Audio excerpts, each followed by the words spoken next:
Story 1: The Mirror Convoy.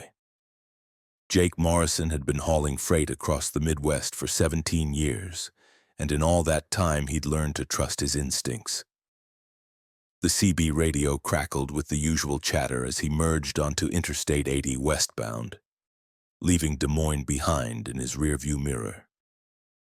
It was 2:47 a.m. on a frigid February night in 2019, and the roads were nearly empty. His load was straightforward, automotive parts destined for a warehouse in Omaha, and he expected to arrive before sunrise.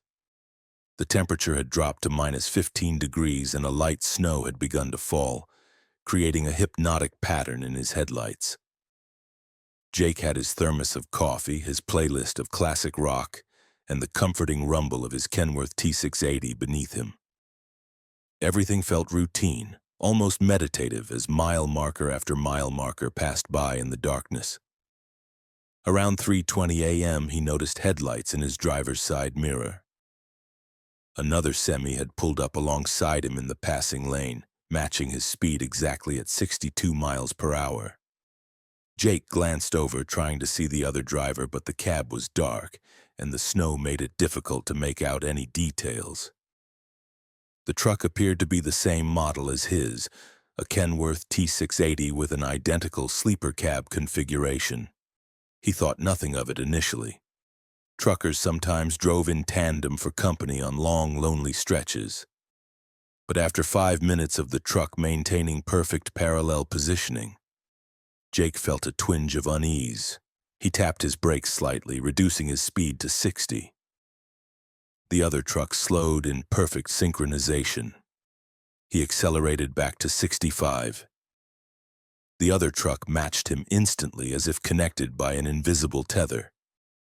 Jake reached for his CB radio. "Hey there, driver. You planning on passing, or are we gonna dance all night?" His voice was friendly, but his grip on the steering wheel had tightened. Static was his only response. He tried again on Channel 19, the main trucker channel. "Kenworth in the left lane, you copy?" Nothing but white noise. He decided to get a better look at the truck and leaned forward, peering through the passenger window. What he saw made his blood run cold. The truck wasn't just similar to his, it was identical. Same company logo on the door, same scratched paint pattern on the front quarter panel from where he'd scraped a loading dock pole in Kansas City 3 months ago, same mud flaps, same everything. Even the license plate, as far as he could make out through the snow, looked the same. Jake's hands began to sweat despite the cold. He told himself it was impossible, some trick of the darkness and snow. But then he saw the driver. Through the swirling snow, illuminated briefly by a passing overhead light, he caught a glimpse of the other driver's face. It was his own face, staring straight ahead with a blank expression, hands at 10 and 2 on the steering wheel. He jerked his truck to the right, his heart hammering in his chest. The other truck, his truck, remained in the left lane, continuing forward at the same steady pace. Jake's speedometer showed he was now doing 55, and he watched as the duplicate rig slowly pulled ahead. He could see his own profile in the other cab, his own jacket, his own baseball cap. The doppelganger didn't turn to look at him, didn't acknowledge his presence in any way. Jake grabbed his phone, hands shaking, and activated the camera. He needed proof of this insanity, but when he looked at the screen, the left lane appeared empty. The camera showed only darkness and falling snow where the truck should have been. Yet when he looked with his naked eyes, it was still there, pulling steadily ahead. The CB radio suddenly crackled to life. His own voice came through the speaker, but the words were wrong, backwards sounding, as if played in reverse. He could make out fragments that sounded like warnings. "Turn back. Wrong road. Not supposed to be here." Jake's breathing became rapid and shallow. He considered pulling over, but something deep in his gut told him that stopping would be worse. The mile markers continued their countdown, but he realized with growing horror that they were going backwards. He'd passed mile marker 267 10 minutes ago, but now he was approaching mile marker 271. He was traveling west, but the markers indicated he was moving east. The duplicate truck had pulled ahead by about a quarter mile now, and Jake watched as it approached an exit he didn't recognize. The green sign read, "Exit 270 nowhere, services available," which made no sense. There was no town called Nowhere in Iowa, and exits weren't labeled with services for non-existent places. His mirror truck took the exit without brake lights, without turn signals, simply gliding off the interstate like a ghost. Against every instinct screaming at him to keep driving, Jake found himself following. His hands moved the steering wheel almost involuntarily, guiding his rig onto the same exit ramp. The off-ramp curved in a long, descending spiral that seemed to go on far too long. He counted 45 seconds of turning before the road straightened out. No exit ramp he'd ever encountered took 45 seconds. The road at the bottom was perfectly straight, cutting through absolutely flat terrain. No trees, no buildings, no fences, just empty, white, snow-covered land extending to a horizon that seemed wrong somehow. Too close and too far away at the same time. The other truck drove ahead, taillights bright red in the darkness. Jake noticed there were no other tracks in the snow except the ones his own truck was making. He followed for what felt like 20 minutes but could have been longer or shorter. His sense of time had become distorted. His phone showed 3:33 a.m. and had shown 3:33 a.m. for what seemed like forever. The clock on his dashboard was spinning backwards, the minutes counting down rather than up. Then the other truck stopped. Just stopped dead in the middle of the road, no brake lights, no indication. Jake slammed on his brakes, his trailer fishtailing slightly on the snowy pavement before he got it under control. He stopped about 50 feet behind the duplicate rig, his hands locked on the steering wheel, engine idling. The driver's door of the other truck opened. Jake watched in his headlights as a figure climbed down, himself moving with mechanical precision. The figure stood in the road, facing away from Jake, and then slowly turned around. The face was his, but the eyes were wrong, completely black, reflecting no light. The mouth opened too wide, wider than any human mouth should open, and a sound came out that Jake felt rather than heard, a deep vibration that rattled his chest and made his vision blur. The figure raised one hand and pointed directly at Jake, then pointed to the east, back the way they'd come. It repeated this gesture 3 times, emphatic and urgent. Then it walked to the side of the road and simply kept walking into the empty whiteness, growing smaller and smaller until it disappeared entirely. The other truck remained motionless in the road. Jake sat frozen for several long seconds before his survival instinct kicked in. He threw the truck into reverse, backing up faster than was safe, desperate to reach the exit ramp. When he looked in his mirrors, the duplicate truck was gone. Just gone, vanished as if it had never existed. But the tire tracks remained in the snow, 2 parallel sets leading to where it had stopped. He found the spiral exit ramp and drove up it, around and around, the turns seeming endless. When he finally emerged back onto Interstate 80, everything looked normal. His phone showed 4:47 a.m. Over an hour had passed since he'd taken that exit. His dashboard clock showed the correct time. The mile markers were running in the proper direction again. Jake drove to the next truck stop and parked, hands still trembling. He walked around his truck 3 times, checking every detail. The scratch on the front quarter panel was still there. Everything was as it should be. He asked other truckers in the lot if they'd seen anything strange on the road that night. They looked at him like he was crazy. He tried to find that exit again on every subsequent trip through Iowa. He's logged the route dozens of times, always watching for mile marker 270, always looking for that exit to nowhere. It's never been there. But sometimes, late at night on empty stretches of Interstate 80, he sees headlights in his mirror that match his speed too perfectly. When that happens, he immediately takes the next exit, any exit, and waits for at least an hour before continuing. Jake still drives, Still hauls freight across the Midwest, but he started keeping a journal. In it, he's documented 17 other drivers who've mentioned seeing their own trucks on that stretch of road. They all describe the same things: the perfect synchronization, the backwards mile markers, the exit to nowhere. One driver he spoke with, a woman named Patricia, told him she took that exit and followed her duplicate truck. She said she was gone for what felt like minutes, but came back to find 3 days had passed. Another driver, Marcus, said his duplicate truck tried to run him off the road before vanishing. Jake doesn't talk about it much anymore. People think he's losing his mind, that the long hours in isolation are getting to him. But he knows what he saw. He knows that somewhere on some version of Interstate 80 that exists adjacent to ours, there's a road to nowhere, and his other self is still driving it, trapped in an endless loop.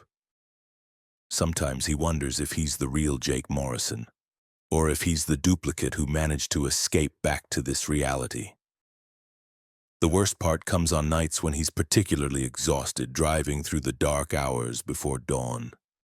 He'll catch a glimpse of himself in the mirror, and for just a split second he sees those black eyes staring back at him, and his reflection's mouth opens too wide in a silent scream. Then he blinks, and everything is normal again. But the doubt remains gnawing at the edges of his sanity, whispering that maybe he never really left that road, and everything since has been the dream of a truck driver who drove into nowhere and never came back. Story 2. The Breathing Cargo.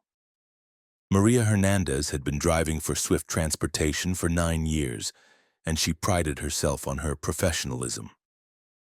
On the night of October 14, 2020, she picked up a sealed container at a distribution center outside Memphis, Tennessee.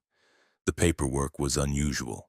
A direct contract job with premium pay listed only as biological materials, temperature controlled.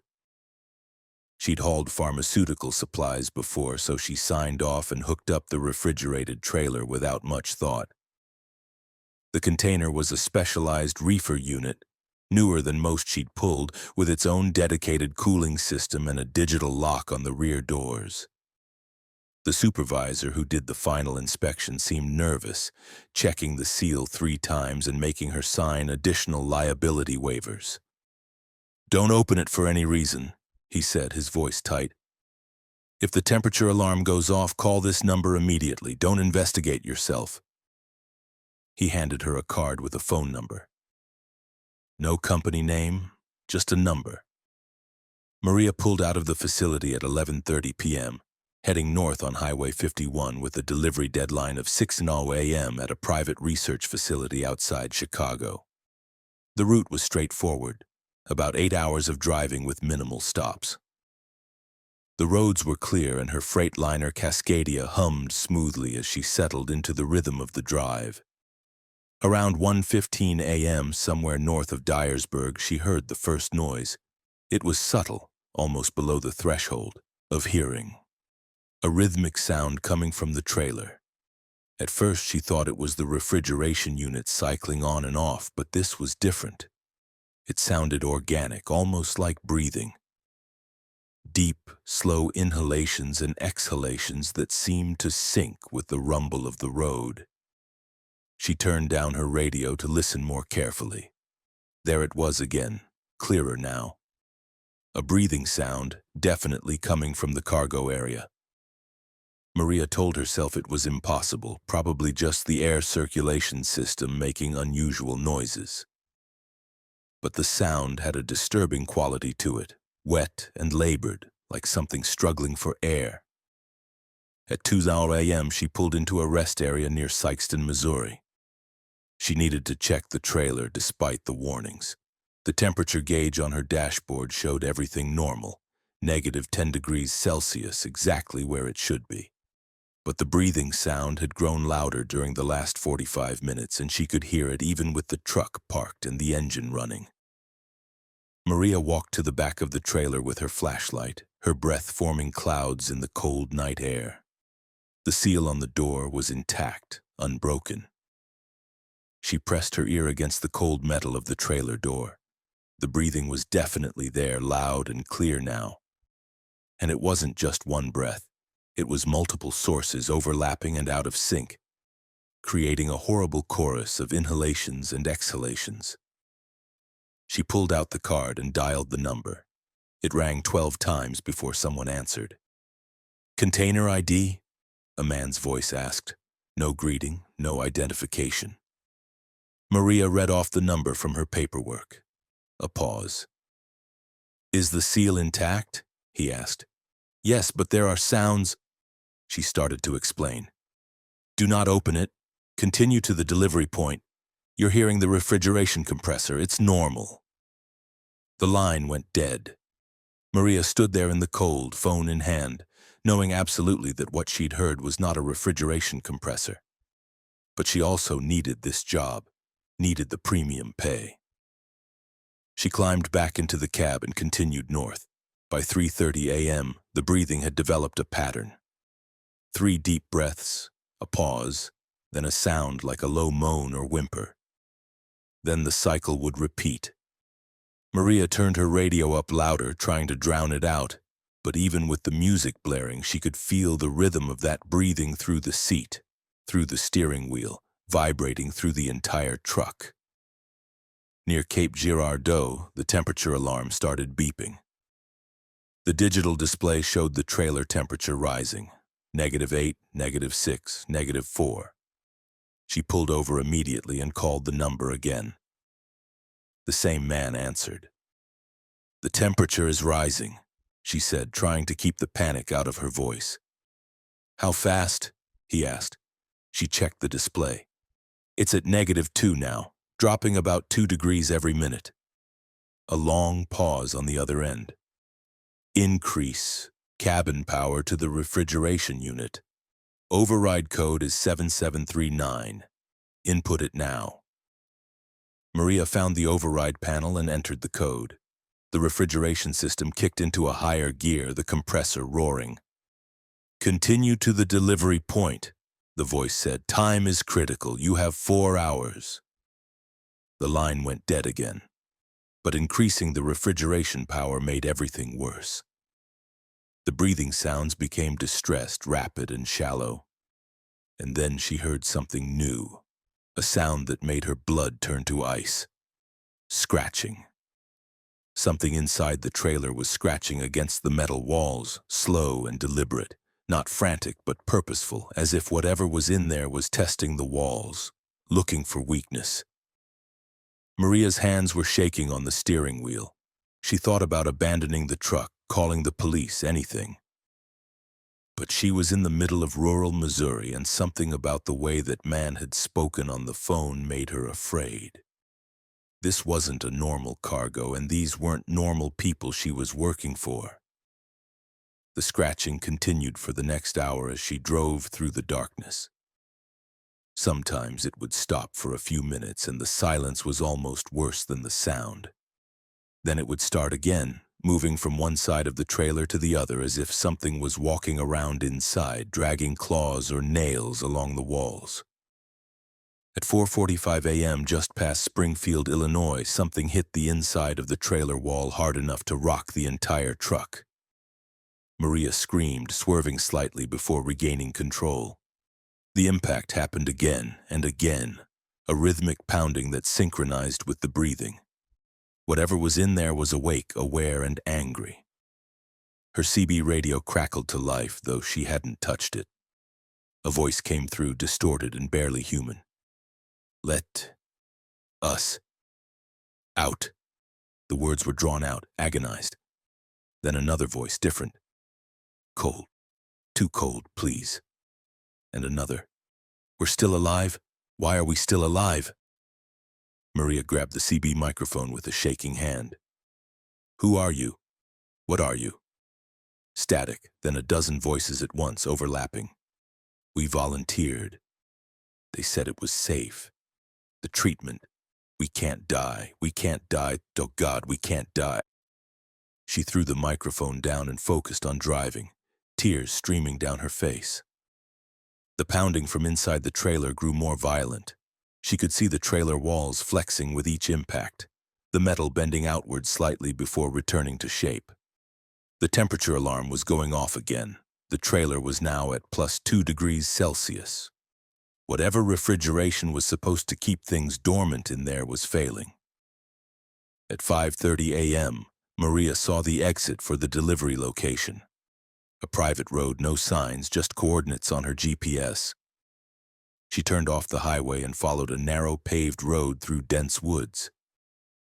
The sun was just beginning to lighten the eastern sky, and in that gray pre-dawn light, the forest looked diseased, the trees twisted and wrong. The road ended at a gate with a guardhouse. Armed security personnel in unmarked uniforms stopped her. One of them checked her paperwork while another walked around the trailer inspecting the seal. The pounding from inside had stopped, but the breathing continued louder than ever, a horrible, wet, rasping sound. They directed her to back the trailer into a concrete loading bay that looked more like a bunker than a warehouse. As soon as her trailer was positioned, a heavy metal door closed in front of her cab, separating her from the cargo. Through her side mirror, she could see the trailer being disconnected by people in full hazmat suits. A different security guard appeared at her window. "You're going to wait in the office building," he said. It wasn't a request. Maria followed him to a small concrete building where she was left alone in a windowless room with a bottle of water and a clipboard full of non-disclosure agreements. She sat there for 3 hours. Through the thick walls, she heard sounds she couldn't identify. Mechanical noises, shouts, and once a scream that was abruptly cut off. When they finally released her with a substitute trailer and a bonus check for $20,000, no one would answer her questions. "Your service is appreciated," was all they would say. Maria drove away from that facility and never took another job like it. But she started researching, digging into forums and underground trucker networks. She found others who'd made similar runs, sealed containers, premium pay, terrible sounds from the cargo. One driver claimed he'd seen inside a container when the seal broke accidentally. He described people, or what had been people, their bodies modified in ways he couldn't articulate, kept in suspended states between life and death for some kind of medical research. 3 months after her delivery, Maria received a certified letter with no return address. Inside was a check for $50,000 and a single typed sentence: "Your discretion ensures your safety." She deposited the check and has never spoken publicly about what happened. But she drives different routes now, refuses refrigerated loads entirely, and keeps that card with the phone number hidden in her wallet as a reminder. Some nights when she's trying to sleep, she still hears it, that chorus of breathing, the sound of bodies that couldn't die even when they desperately wanted to. Trapped in a cold metal box being transported for purposes she can only imagine. And she wonders how many other trucks are out there right now. Their drivers listening to sounds they can't explain, hauling cargo that should never exist, all for premium pay and enforced silence. Story 3. The Loop. Daniel Kwan had been driving for 12 years without a single accident, and he prided himself on his perfect safety record. On August 23, 2018, he was hauling furniture from a distribution center in Reno, Nevada to a retail warehouse in Salt Lake City, Utah. The route took him along Interstate 80, a drive he'd made at least 50 times before. He left Reno at 10 p.m., planning to arrive in Salt Lake City by 7 a.m. the next morning. The weather was perfect. Clear skies, mild temperature, no wind. His Peterbilt 579 ran smoothly and traffic was light for a Thursday night. Daniel had his audiobook playing, a thriller novel about a detective solving a murder mystery, and he felt relaxed and alert. Everything was routine, boringly normal, exactly the way he liked his night drives. Around midnight, he passed through Winnemucca, a small city roughly halfway to his destination. He stopped briefly for fuel and a bathroom break, checked his tires and lights, then continued east. The next town of any size would be Elko, about 2 hours away. Between Winnemucca and Elko, the highway cut through long stretches of empty desert, with only occasional ranch exits and rest areas breaking up the monotonous landscape. At 1:17 a.m., Daniel noticed a hitchhiker standing on the shoulder ahead, illuminated by his headlights. The figure was a woman in a red jacket, her thumb out in the universal gesture for a ride. Daniel didn't stop. He had a strict policy against picking up hitchhikers, both for safety and company regulations. He drove past without slowing, catching a brief glimpse of her face in his side mirror. She looked young, maybe early 20s, with dark hair and an expression of desperate pleading. He felt a twinge of guilt but pushed it away. He couldn't help everyone, and picking up strangers on desolate stretches of highway was asking for trouble. He continued driving, his audiobook resuming its narration about the detective interviewing witnesses. At 1:23 a.m., he saw another hitchhiker ahead. Same red jacket, same position on the shoulder, thumb out. His headlights illuminated her face, and Daniel's chest tightened. It was the same woman, the exact same woman he'd passed 6 minutes and roughly 6 miles ago. Same dark hair, same desperate expression, same everything. Daniel's rational mind tried to explain it. Maybe it was a different woman with a similar jacket. Maybe he was more tired than he thought and his brain was playing tricks on him. He drove past without stopping, watching her recede in his mirrors until she disappeared into the darkness behind him. His audiobook continued playing, but he wasn't hearing the words anymore. His attention was fixed on the road ahead, watching for...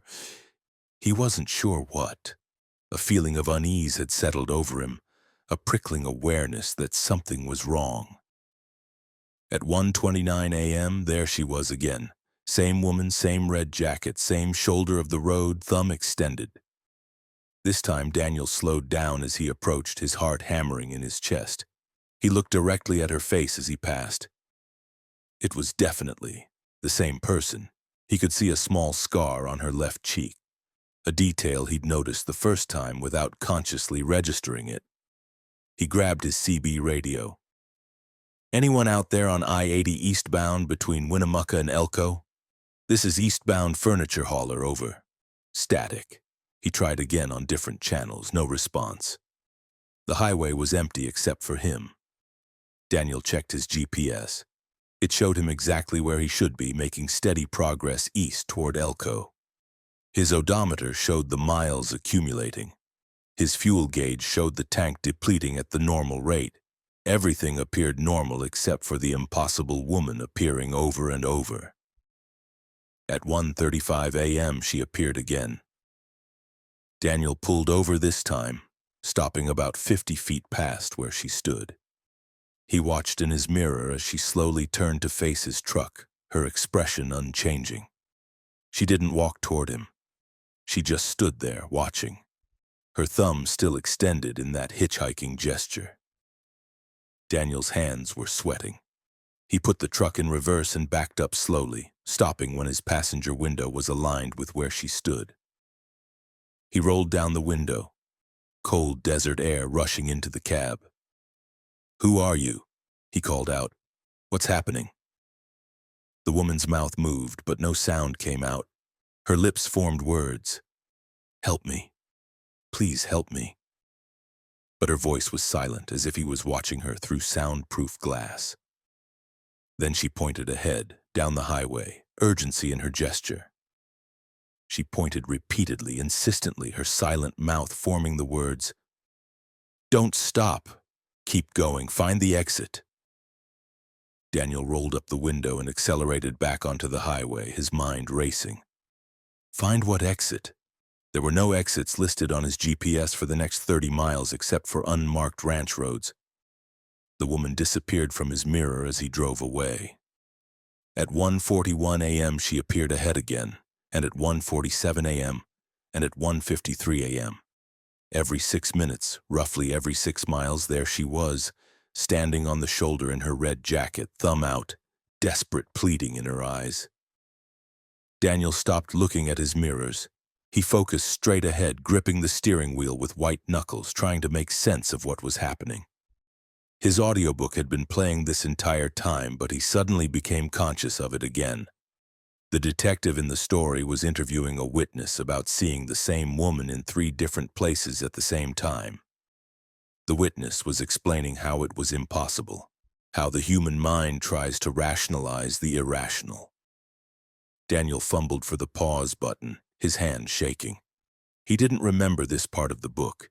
He'd listened to it before months ago, and this scene hadn't been in it.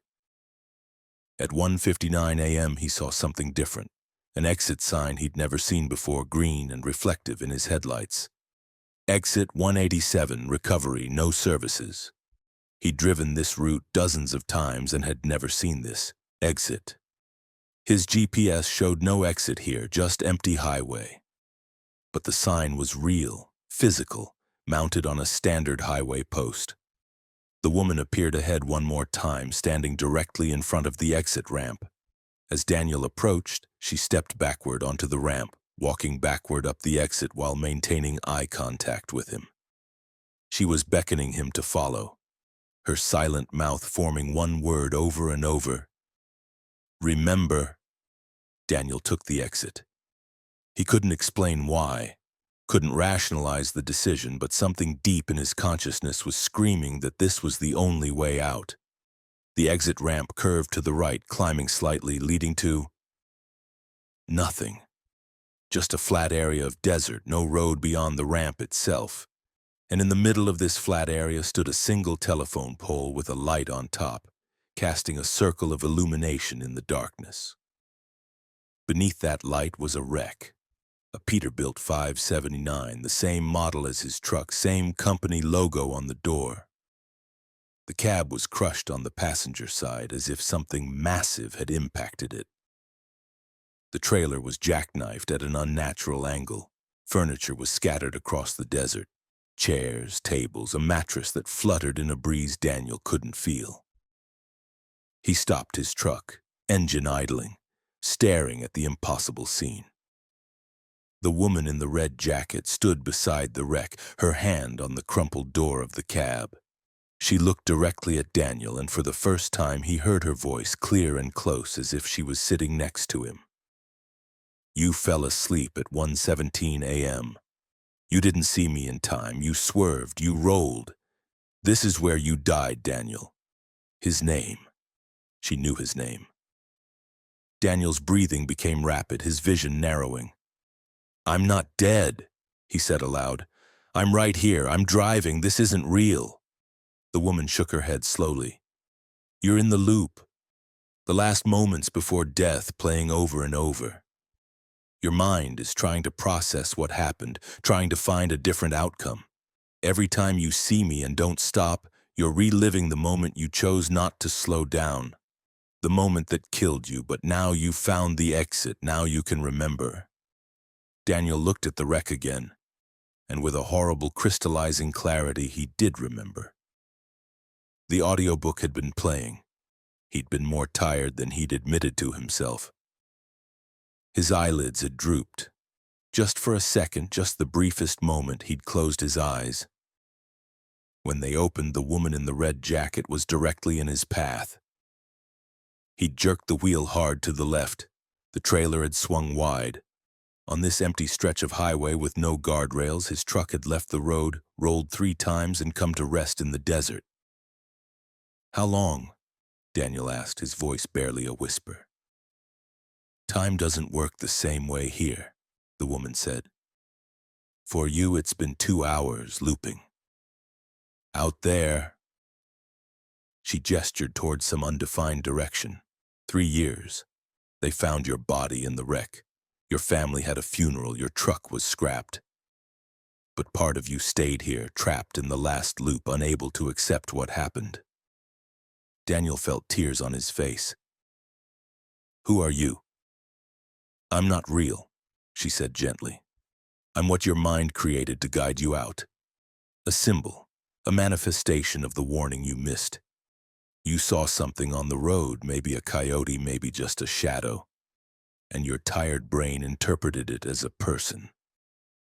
That split second of distraction was enough. She walked closer to his truck, her form becoming translucent in the light from the telephone pole. You can stay here forever driving the loop, or you can accept and move on. The exit only appears when you're ready to remember. Daniel sat in his cab, engine still running, looking at the wreck that was his own death. Everything felt real. The steering wheel under his hands, the seat beneath him, the sound of the engine. But he knew with terrible certainty that it was all an echo, a ghost of his final moments. "What happens if I accept?" he asked. "You let go," the woman said. "You move forward to whatever comes next. The loop ends." Daniel took a deep breath. He thought about his wife Sarah, his 2 daughters, his parents. He thought about the funeral he hadn't attended, the grief he hadn't witnessed, the years that had passed without him. The guilt was overwhelming, crushing. But beneath it he felt something else, relief. Relief that the loop could end, that he didn't have to drive this highway forever, seeing the woman in red over and over, trapped in his moment of failure. "I'm ready," he said. The woman smiled, the first smile he'd seen from her. "Thank you for finally stopping," she said. Then she walked back to the wreck, placed her hand on the crumpled door one more time, and dissolved into the desert air like mist. The telephone pole light went out. The wreck remained, but everything else, the scattered furniture, the jackknife trailer, faded into transparency. Daniel's truck began to fade, too. He could see through his own hands, through the steering wheel, through the dashboard. The engine sound grew distant, as if heard from far away. The last thing he saw before everything went white was the highway, Interstate 80, stretching endlessly in both directions. Empty and peaceful in the desert night. No hitchhikers, no red jackets, no loop.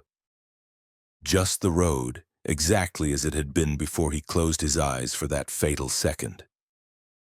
3 years and 2 months after Daniel Kwan died in a single-vehicle accident on Interstate 80, his daughter Emily was driving the same route for her new job. At 1:17 a.m., she felt a sudden, overwhelming urge to pull over and rest, even though she wasn't tired. She stopped at the next rest area and slept for 3 hours. When she woke, she couldn't explain why she'd felt compelled to stop, but she was grateful she had. The exhaustion she hadn't known she was carrying had lifted. She never saw the woman in the red jacket standing at the rest area entrance, watching her with approval before fading into the early morning light. But somewhere, in whatever place exists beyond the loops and echoes of our last moments, Daniel Kwan smiled. He'd finally been able to save someone, even if he couldn't save himself. Story 4. The station that wasn't there. Robert Bobby Finch had been hauling propane for Valley Gas Distribution for 8 years, navigating the rural highways of Montana and Wyoming with the constant awareness that his cargo could vaporize him and everything within 100 yards if something went wrong. On the night of November 7, 2021, he was heading south on Highway 89, driving from Great Falls to Jackson Hole with a full load when his fuel gauge started dropping faster than it should. Bobby was meticulous about his truck maintenance. He'd filled up in Great Falls just 2 hours earlier, and his Mack Anthem should have had more than enough diesel to reach his planned fuel stop in Livingston. But the needle was dropping steadily, and when he checked his calculations, he was burning through fuel at nearly double the normal rate. Something was wrong, either a leak or a gauge malfunction, and neither option was good when you're hauling explosive cargo through the mountains at night. It was 11:40 p.m. and he was in the middle of one of the most remote stretches of Highway 89, about 30 miles north of Livingston. The temperature had dropped to 20 degrees and light snow was beginning to fall. If he ran out of fuel out here, he'd be stranded in deadly cold, and the nearest town was too far to walk. He needed to find fuel, and soon. Bobby scanned the horizon for lights, for any sign of civilization. The highway was empty, no other vehicles in either direction. The mountains rose dark and massive on either side, their peaks lost in low clouds. His headlights carved a tunnel through the falling snow, illuminating nothing but asphalt and the white lines that marked the edge of the road. Then, around a bend, he saw it, a gas station lit up bright against the darkness. The sign read, "Alpine Fuel, last chance for 50 miles, diesel available." Bobby's relief was immediate and profound.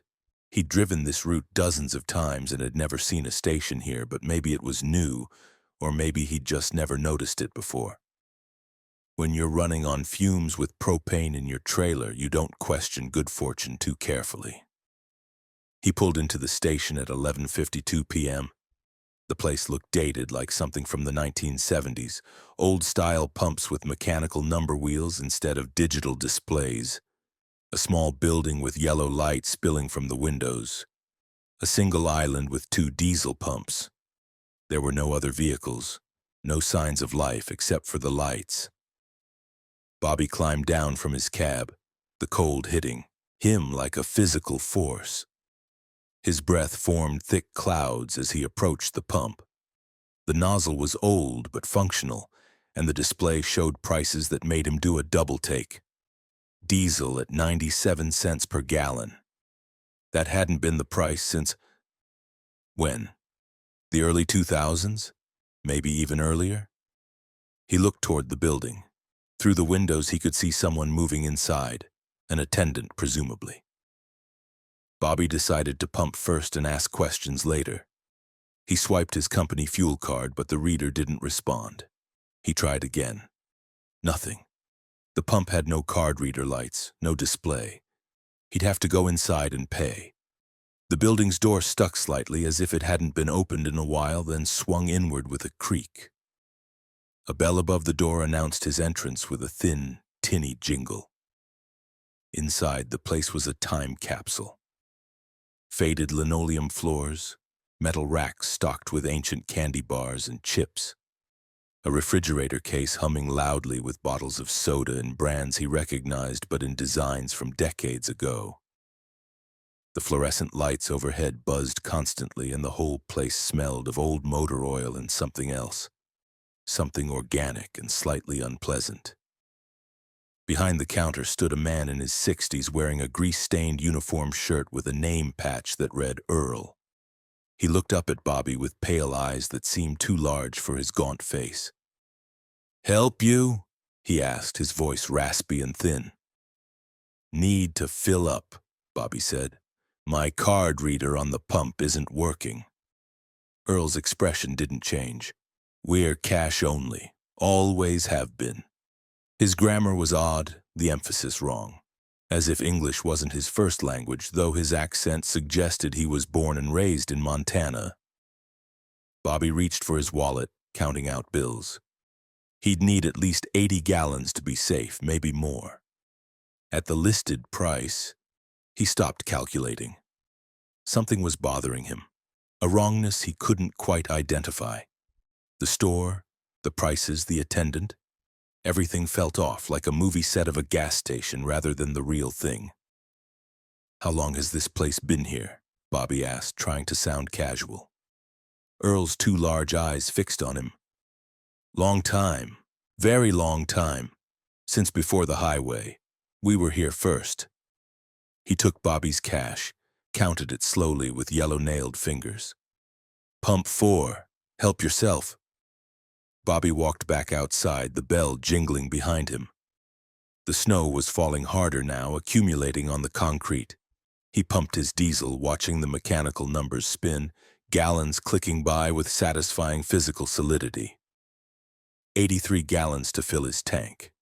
He did the math. At 97 cents per gallon, that should have been around $80, which is what he'd given Earl. But something about the numbers bothered him.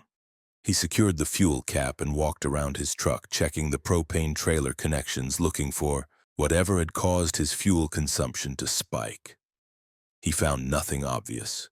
No leaks, no damage, everything properly sealed and connected. Maybe it had been a gauge malfunction after all, an electrical issue that had resolved itself. Bobby looked back at the building and saw Earl standing in the window watching him with those pale, too large eyes. The attendant wasn't blinking, just staring with an intensity that made Bobby's skin crawl. He waved awkwardly. Earl didn't wave back, didn't move at all, just continued staring. Bobby climbed back into his cab, started the engine, and pulled out of the station onto Highway 89. As he drove away, he checked his mirrors. The station remained brightly lit behind him, Earl's figure still visible in the window. Then as Bobby watched, all the lights went out simultaneously. Not one by one, but all at once, as if someone had thrown a master switch. The station vanished into darkness so complete, it was as if it had never existed. He drove for another 10 minutes before his rational mind caught up with his unease. Bobby pulled over, grabbed his phone, and searched for Alpine Fuel Montana Highway 89. No results. He searched for gas stations on this stretch of highway. The nearest was in Livingston, 30 miles south. He checked Google Maps, zooming in on where he'd just been. No gas station marked, no structure at all, just empty highway through the mountains. His fuel gauge showed full. His receipt. He checked his wallet. He'd put the cash receipt in his wallet, he was sure of it. But there was no receipt. The cash was gone, but there was no paper trail, no proof he'd stopped anywhere. Bobby sat in his idling truck, snow accumulating on the windshield, trying to rationalize what had happened. Maybe he'd been more exhausted than he thought. Maybe he'd pulled over to nap, dreamed the whole thing, and his fuel issue had been a misread gauge all along. But he could still smell the station, that motor oil and organic decay smell, lingering in his nostrils. He could still see Earl's two large eyes unblinking and watching. He continued to Livingston, completed his delivery to Jackson Hole, and returned home to Great Falls 3 days later. But he couldn't let it go. Bobby started researching, digging through archives of Montana history, old highway maps, newspaper databases. What he found made his blood run cold. In 1974, there had been a gas station approximately where he'd stopped, though the highway configuration had been different then. It was called Alpine Fuel, run by a man named Earl Patterson. On the night of December 3, 1974, a propane truck had stopped there to refuel. Something went wrong. A spark from static electricity, a mechanical failure no one ever knew for certain, and the propane had ignited. The explosion was heard 20 miles away. The truck driver was killed instantly. So was Earl Patterson. The blast was so intense that the building burned to its foundation, and the heat was so extreme that both bodies were completely incinerated. Bobby found a photo from a 1973 newspaper article about small businesses along Highway 89. There was Earl Patterson standing in front of his station wearing a uniform shirt with his name patch clearly visible. The man looked exactly as Bobby had seen him, down to the gaunt face and pale eyes. But the details that really terrified Bobby were in the coroner's report, which he obtained through a Freedom of Information request. The propane truck driver's name was listed, along with his age and employer. His name was Robert Finch Sr., Bobby's father. Bobby had never known his biological father. His mother rarely spoke about him, saying only that he died when Bobby was an infant. She'd never told him the details, had glossed over the circumstances, changing the subject whenever Bobby asked. Now he understood why. His father had died in exactly the kind of accident Bobby feared most, hauling exactly the kind of cargo Bobby hauled on exactly the same route. He called his mother, hands shaking, and confronted her with what he'd found. After a long silence, she confirmed it. "I never wanted you to know," she said, her voice thick with old grief. "I especially never wanted you to become a truck driver, and certainly not a fuel hauler. When you told me you'd gotten that job, I begged you to do something else. But you said it was good money, that you'd be careful. You're so much like him, Bobby. Too much like him." Bobby asked her about Earl Patterson. Did she remember him? I only met him once, his mother said. Your father took me to that station one time when we were dating. Earl gave me the creeps. He kept staring at me with these strange eyes like he could see right through me. After your father died, I heard Earl had died too in the same explosion. They said his body was burned so completely they barely found anything to bury. Bobby hung up and sat in his living room staring at the photocopy of the 1973 newspaper article. His father smiled at him from across nearly 50 years, a younger man but with Bobby's same eyes, same jawline. In the background of the photo, barely visible, stood the Alpine fuel station. And in the window of the station, blurred but unmistakable, was a figure watching the photographer with pale, too large eyes. Bobby never drove Highway 89 again. He requested route reassignments, taking a pay cut to avoid that stretch of road. His supervisor thought he was being irrational, but Bobby didn't care. He told himself it had been a hallucination, a stress-induced delusion brought on by exhaustion and the dangerous cargo he hauled. He almost believed it. But 3 years later, Bobby got a call from another propane hauler, a kid named Travis who'd just started with Valley Gas Distribution. Travis was shaken, calling from a truck stop in Livingston. I need to ask you something crazy, Travis said. You ever see a gas station on 89 between Great Falls and here? Old-looking place, prices from like 30 years ago, run by some creepy old guy? Bobby closed his eyes, his hand tightening on the phone. You stop there, he said quietly. It wasn't a question. Yeah, I was running low on fuel and it just appeared. I filled up, paid cash, and when I looked back in my mirror, it was gone. Lights just went out. I checked online and there's no station there, never has been. I'm losing my mind, right? What was the attendant's name? Bobby asked, though he already knew. His shirt said Earl. He just stared at me the whole time, barely blinked. It was so fucking creepy. Bobby met Travis in person the next day. He showed him everything he'd found. The newspaper articles, the accident report, the photo of his father. Travis went pale, then asked the question Bobby had been dreading. Why does it appear? What does it want?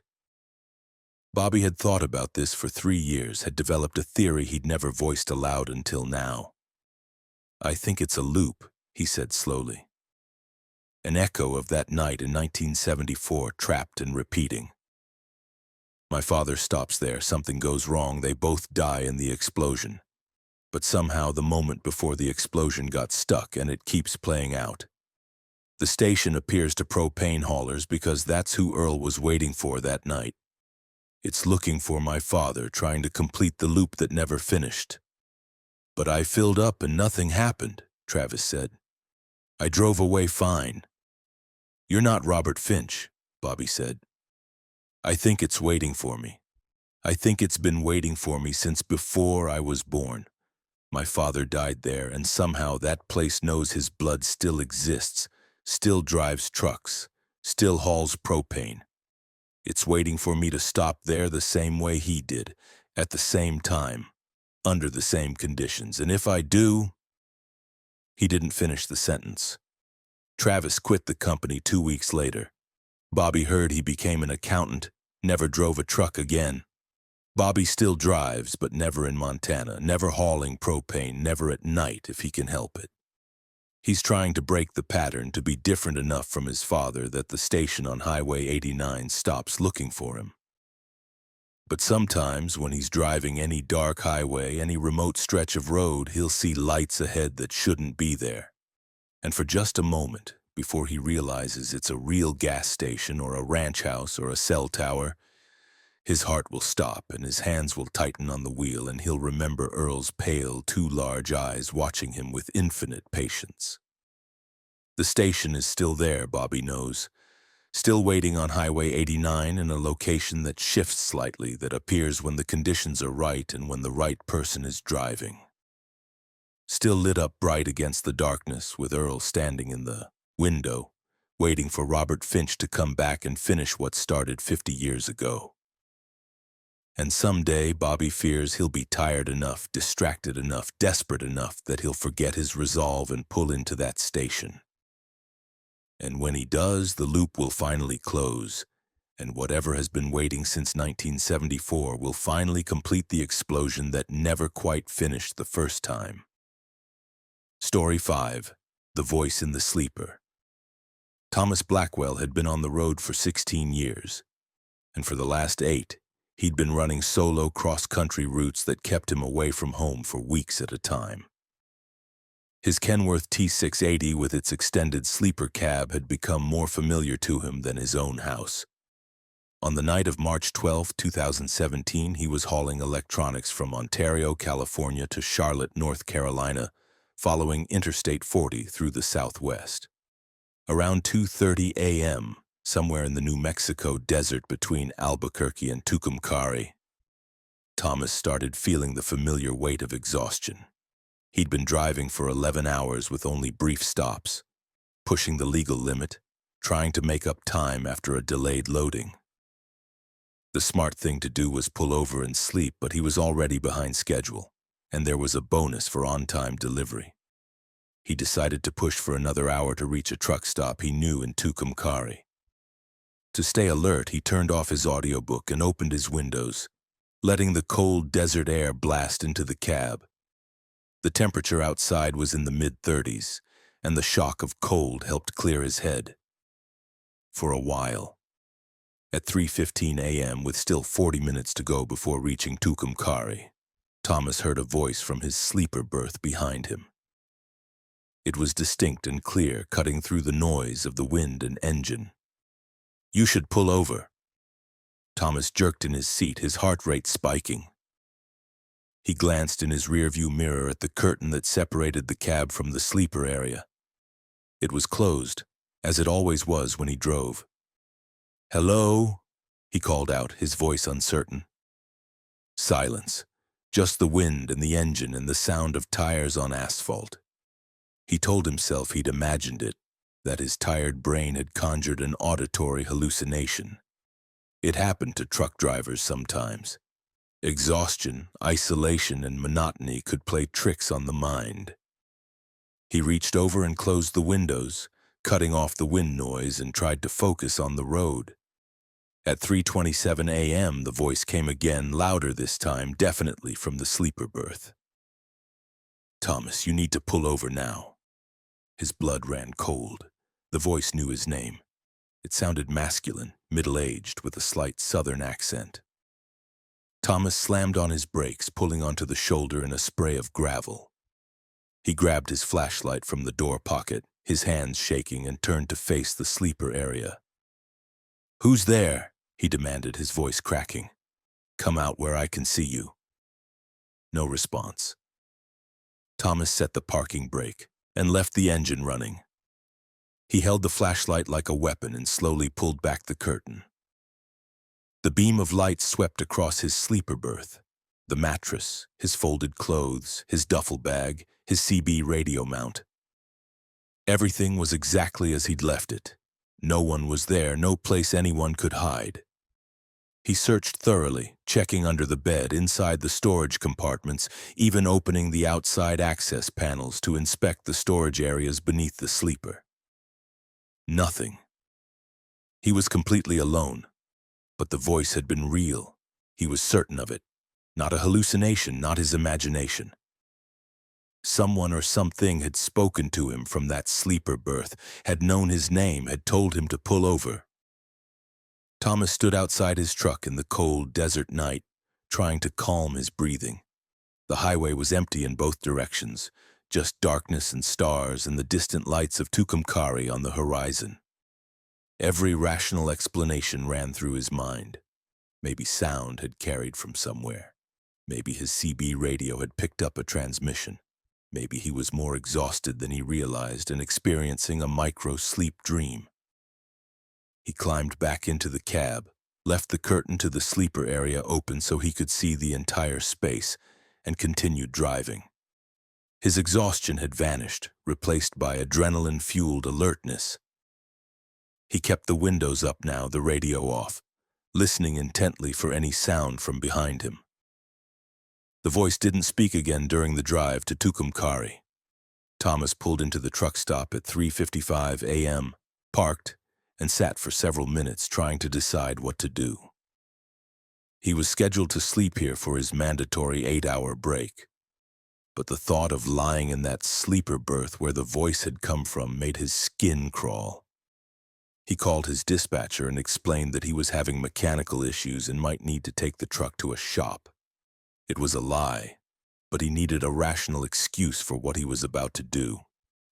He started the truck and continued east, planning to drive straight through to the next major stop in Amarillo, Texas, where there would be more people, more lights, more of a feeling of safety. At 4:32 a.m. now on Interstate 40 east of Tucumcari, the voice came back.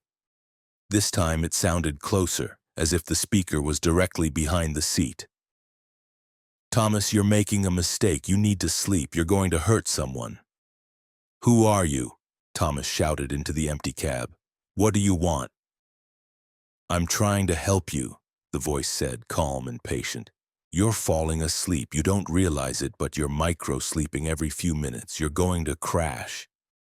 "I'm wide awake," Thomas insisted, though even as he said it, he realized he didn't remember the last 5 minutes of driving. The mile markers had jumped. He'd passed marker 342, and now suddenly he was at marker 354. 12 miles had vanished from his awareness. "You just lost 3 minutes, the voice said. "Your eyes closed. You drifted across the center line. You're lucky there was no oncoming traffic. Thomas, I'm begging you, pull over and sleep, please."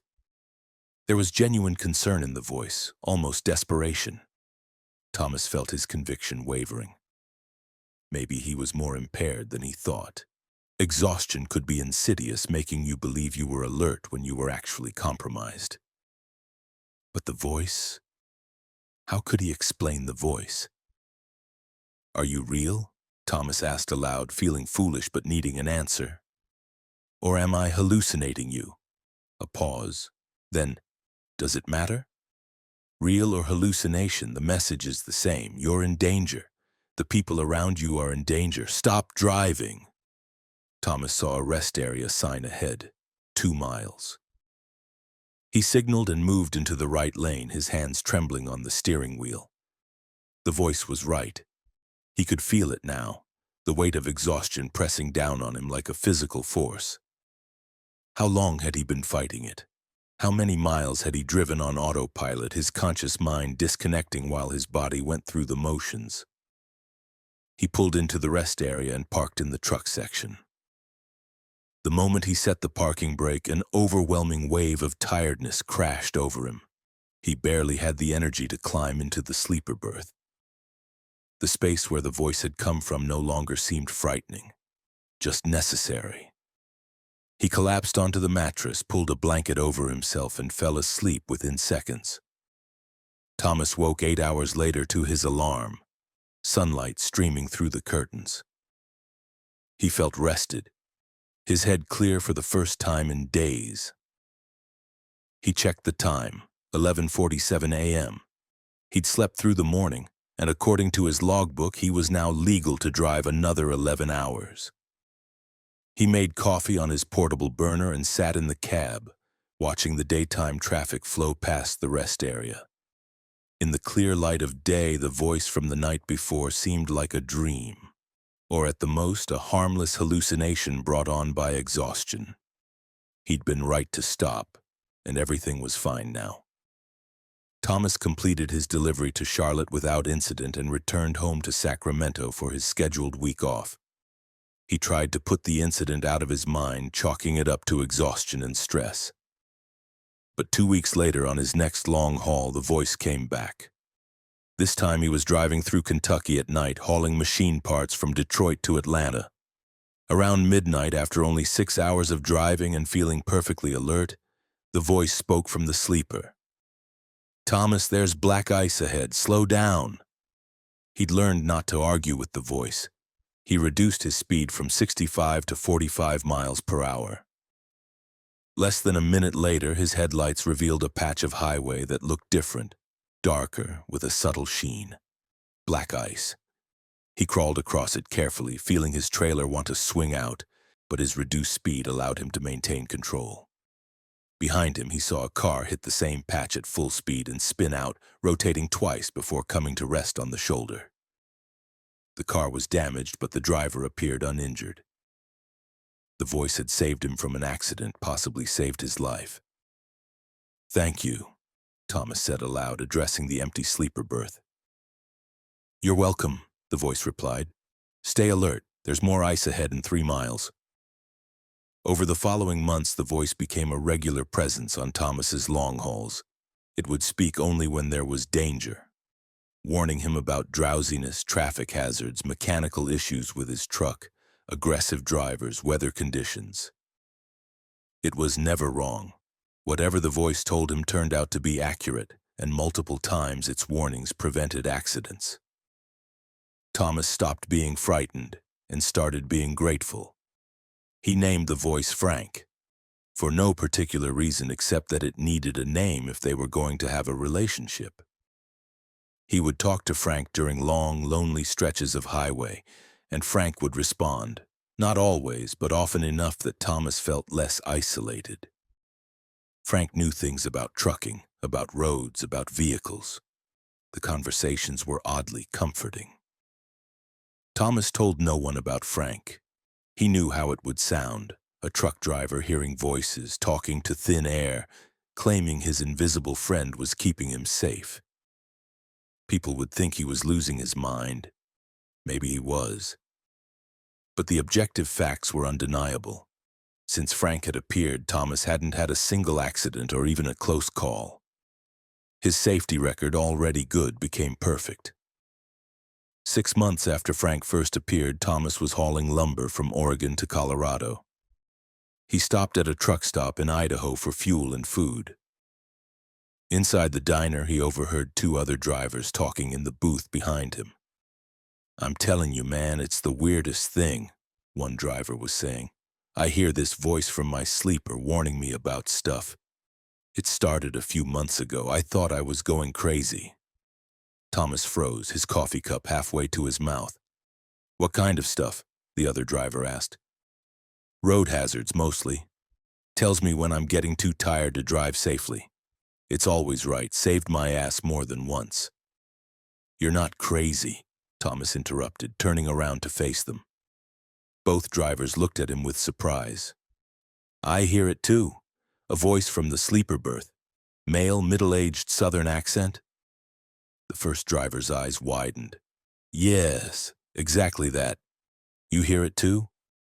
They talked for over an hour, comparing experiences. The other driver, whose name was Marcus, had been hearing his voice.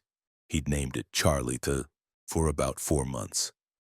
The patterns were identical: warnings about safety issues, accurate predictions, a helpful and concerned tone.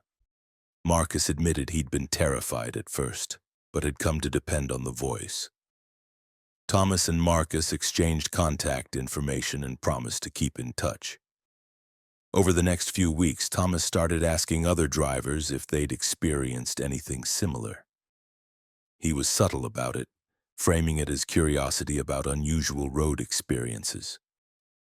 To his shock, he found 3 more drivers who admitted reluctantly and quietly to hearing voices in their sleeper berths. All described the same thing: male voice, Southern accent, safety warnings, perfect accuracy. Thomas became obsessed with finding an explanation. He started researching paranormal experiences associated with trucks, haunted highways, CB radio anomalies. He found nothing that matched. Then, on a message board for truckers discussing odd experiences, he found a thread from 2004 where a driver named William Moss had described hearing a voice in his sleeper berth that warned him about dangers on the road. The thread had dozens of responses, most skeptical or mocking, but several drivers confirmed they'd experienced the same thing. The thread ended abruptly when one user posted, "My uncle was a trucker in the 90s. He always said a ghost rode with him, keeping him safe." He called it his guardian angel. When he retired, he said the voice thanked him and told him to drive safe. Never heard it again after that. Thomas printed the thread and kept it in his truck. The voice, Frank, continued to help him. But now Thomas had a theory. Whatever Frank was, he wasn't unique to Thomas's truck. He was something that appeared to long-haul truckers, particularly those who drove alone, particularly those who pushed themselves to dangerous limits. A guardian, a protector, a presence that existed in the liminal space between wakefulness and sleep, between life and death, between the long empty highways and whatever lay beyond. One night, driving through New Mexico again, Thomas asked directly, "Frank, what are you? Are you real? Are you a ghost?" A long silence. Then, "Does it matter, Thomas? I'm here to keep you safe. That's all you need to know." "But I want to know. Who were you? Why do you help drivers?" Another pause, longer this time. When Frank spoke again, his voice was sad, distant. "I was a driver once, long time ago. I fell asleep at the wheel, killed a family, mother, father, 2 kids. I survived, but they didn't. I spent 20 years in prison, another 10 trying to live with what I'd done. When I died, I couldn't move on, too much guilt. So I stayed, trying to prevent others from making my mistake. That's all I can tell you." Thomas felt tears on his face. "How many drivers do you help?" "As many as I can," Frank said. "I move between trucks, between drivers who need me. Sometimes just for one night, sometimes for years. I've lost count. But every accident I prevent, every life I save, it eases the weight a little bit. Maybe one day I'll have saved enough people that I'll finally be forgiven and I can rest." Thomas drove in silence for a long time, processing this. A ghost, a presence, a guardian angel born from guilt and tragedy, riding with truckers across the country, warning them away from the same fate he'd caused. It was impossible, irrational, contradicted everything Thomas believed about reality. But it was also, in its way, beautiful. "Thank you, Frank," Thomas said finally, "for what you do, for all the drivers you've helped." "Drive safe, Thomas," Frank replied. "And remember, if you ever feel too tired, just pull over. I'll be here watching while you sleep. I'll make sure you're safe." Thomas Blackwell drives to this day, still hauling freight across the country. Frank still rides with him, less often now. Sometimes weeks pass without a word.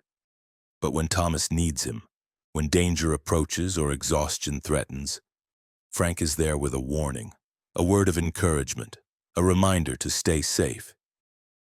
Thomas knows he's not the only one Frank helps. Somewhere out there right now, on some dark highway, another exhausted driver is hearing that voice from their sleeper berth, telling them to pull over, to rest, to choose safety over schedule. And because of Frank, because of a dead driver's eternal penance, they'll listen, and they'll live to drive another day. The highways are haunted, Thomas has learned, but not all ghosts are malevolent. Some are protectors, guardians born from tragedy, spending eternity trying to prevent others from repeating their fatal mistakes. And on the long, lonely roads that cross America in the darkness, those ghosts are the silent partners of drivers who push too hard, who fight exhaustion, who gamble with their lives and the lives of others. Frank is out there still, moving from truck to truck, voice to voice, saving lives one warning at a time, carrying his burden of guilt and his mission of redemption mile after endless mile. Story 6. The Detour to Blackwell. Catherine Torres had been driving for Allied Freight for 11 years, specializing in long-haul routes across the eastern United States. On September 8, 2016, she was hauling pharmaceutical supplies from Richmond, Virginia to Boston, Massachusetts, following Interstate 95 north through the Mid-Atlantic corridor. It was a route she'd driven hundreds of times, so familiar she could practically navigate it from memory. The weather was perfect. Clear skies, comfortable temperature in the low 70s, light traffic for a Thursday evening. Catherine left Richmond at 5:30 p.m., planning to reach a scheduled rest stop near Baltimore around 9 p.m. for her mandatory break. Her Volvo VNL 780 ran smoothly, her cargo was secure, and she had her favorite playlist providing background music as the miles rolled by. Around 8:15 p.m., just south of the Maryland border, she encountered a digital highway sign displaying an unexpected message. I-95 North closed, detour exit 4A, Blackwell route. Catherine frowned. There had been no road closure notifications in her pre-trip planning, no alerts on her GPS.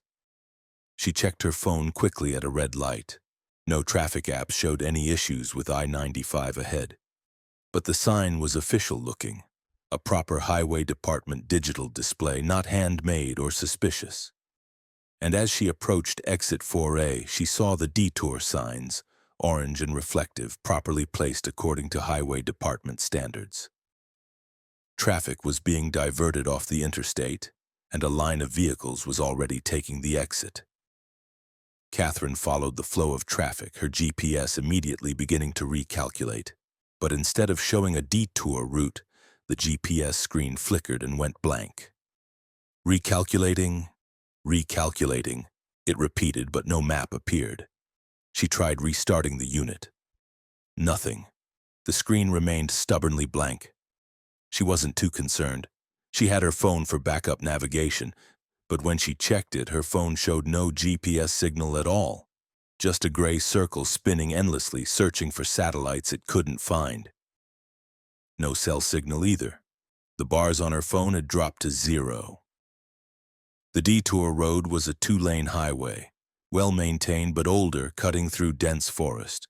The other vehicles that had taken the exit with her, 2 cars and a pickup truck, were visible ahead, their taillights providing reassurance that she wasn't alone. Official detour signs appeared regularly. Blackwell route. Continue straight. Rejoin I-95 north 12 miles. Catherine settled in for the temporary inconvenience. Detours happened, and 12 miles wasn't significant. She'd lose maybe 15 minutes. The forest pressed close on both sides of the road, trees forming a canopy that blocked the fading evening light. Her headlights created a tunnel of illumination through the deepening darkness. After about 6 miles, she realized she hadn't seen the other vehicles in several minutes. The road had curved and climbed through the hills, and she must have fallen behind. The detour signs continued to appear at regular intervals, all indicating she should continue straight. But something was bothering her, a detail her subconscious had registered before her conscious mind caught up. The signs all said Blackwell route, but none of them mentioned rejoining I-95 anymore. They just said Blackwell with an arrow pointing forward. And when Catherine tried to remember exactly when the signs had changed, she couldn't pinpoint the moment. Her GPS was still blank. Her phone still showed no signal. She couldn't even see what time it was on her phone. The clock display had frozen at 8:17 p.m., which was impossible because she'd been driving for at least 20 minutes since taking the exit. Catherine's unease was growing into genuine concern. The forest had changed too, though she couldn't quite articulate how. The trees were wrong somehow. Too uniform. Too densely packed, with branches that seemed to reach toward the road. The pavement beneath her wheels had deteriorated, the smooth, modern asphalt giving way to older, rougher concrete with visible seams every few yards.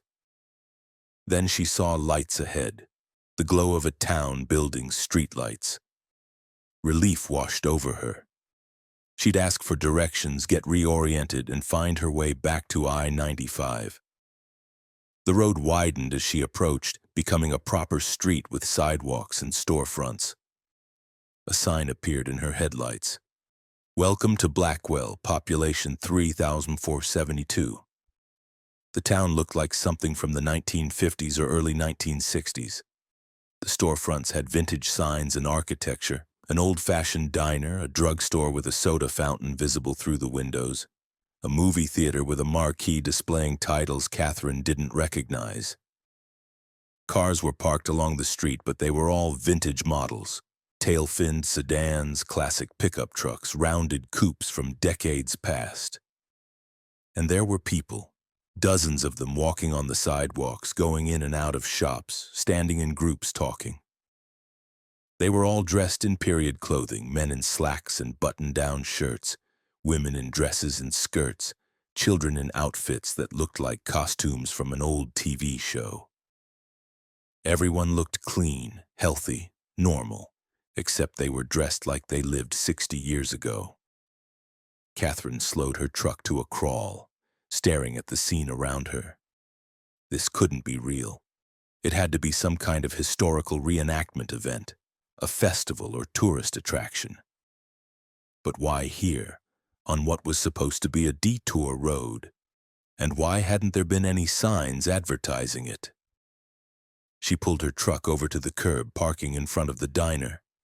People turned to look at her truck, not with alarm or confusion, but with friendly curiosity, as if a modern semi-truck appearing on their 1950s street was perfectly normal. A man in his 30s wearing slacks and a fedora approached her window. "Evening, miss," he said, tipping his hat. "You lost?" "I took a detour from I-95, Catherine said, her voice uncertain. "I'm trying to get back to the interstate." The man's friendly expression faltered slightly. "I-95, I'm not familiar with that road, but if you're heading north, you'll want to take Route 40 out of town. It runs up through Pennsylvania." Route 40. Catherine knew Route 40. It was an old highway, largely replaced by the interstate system. But what he was describing didn't make sense with where she should be. "What state am I in?" she asked, feeling foolish but needing to know. "Maryland, of course," the man said, looking at her strangely. "You feeling all right? You need to come inside, get some coffee?" Catherine looked past him at the diner.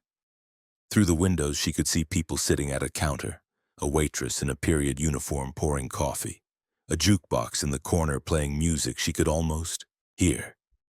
Everything looked real, solid, physical, not a projection, not a movie set, real. "What year is it?" Catherine asked, her voice barely a whisper. The man's expression shifted to concern. "It's 1959, miss. September 8th, 1959. Are you sure you're feeling all right? Should I fetch the doctor?" The exact same date, exactly 57 years ago. Catherine's hands were shaking. This was impossible. She was losing her mind, having some kind of breakdown. Or she'd been in an accident and was unconscious, hallucinating. That had to be it. "I need to go," she said, putting her truck in gear. "Thank you for your help." The man stepped back, still looking concerned. "Drive safe now," he called after her. "Route 40 north is straight through town." Catherine drove slowly down the main street of Blackwell, her mind refusing to process what she was seeing. Every detail was perfect. The signs, the cars, the clothing, the architecture. Even the advertisements in the shop windows were period-appropriate, products and brands from the 1950s. If this was a reenactment or theme park, it was the most elaborate and flawless one ever created. At the end of the main street, she found Route 40, marked with a green sign that had the old-style shield logo, not the modern interstate system design. The road led north out of town, back into the forest. Catherine took it, desperate to escape Blackwell, to find something that made sense. She drove for what felt like 30 minutes, though her truck's clock, like her phone, was frozen and useless. The forest gradually thinned, the road improved, and finally she saw lights ahead. Modern lights. Harsh white LED streetlights, not the warm yellow glow of Blackwell. She rounded a curve and found herself merging onto a highway that her non-functioning GPS somehow still identified. Interstate 95 North. Traffic flowed normally around her. Modern cars, modern trucks, everything contemporary. Catherine pulled into the first rest area she saw and parked, her entire body trembling. She checked her phone. It suddenly had full signal, all bars present. The clock read 8:42 p.m. According to her phone, only 25 minutes had passed since she'd taken the detour, but her truck's odometer told a different story. She'd driven 43 additional miles, far more than the 12 miles the detour sign had promised, and her fuel gauge had dropped more than it should have for such a short distance. Catherine got out of her truck and walked to the rest area building on shaking legs. Inside, she asked the information desk attendant if they knew anything about a town called Blackwell near Exit 4A. The attendant looked confused. Exit 4A? I-95 doesn't have a 4A in this area, and I've never heard of Blackwell. Catherine pulled out her phone and searched for Blackwell, Maryland. The results made her blood run cold. There had been a town called Blackwell in rural Maryland, but it had been flooded and abandoned in 1961 when a reservoir was built. The entire town was now underwater, part of the Loch Raven Reservoir. There were a few historical society pages with photos, and the photos matched exactly what Catherine had seen. The same diner, the same main street, the same movie theater. She found more information in local history archives. Blackwell had been a prosperous small town, population 3,472, until the state had purchased all the land through eminent domain to create the reservoir. Residents had been relocated, the buildings demolished, and the valley flooded. By 1963, Blackwell had ceased to exist except in memories and photographs. But Catherine had been there. She'd driven through it, talked to a resident, seen it as alive and functioning as it had been in 1959. She'd somehow driven not just through space, but through time, taking a detour that led to a town that had been drowned decades ago. She called her dispatcher and explained she needed to take a personal day, citing illness. She couldn't tell anyone what had really happened. They'd think she was crazy.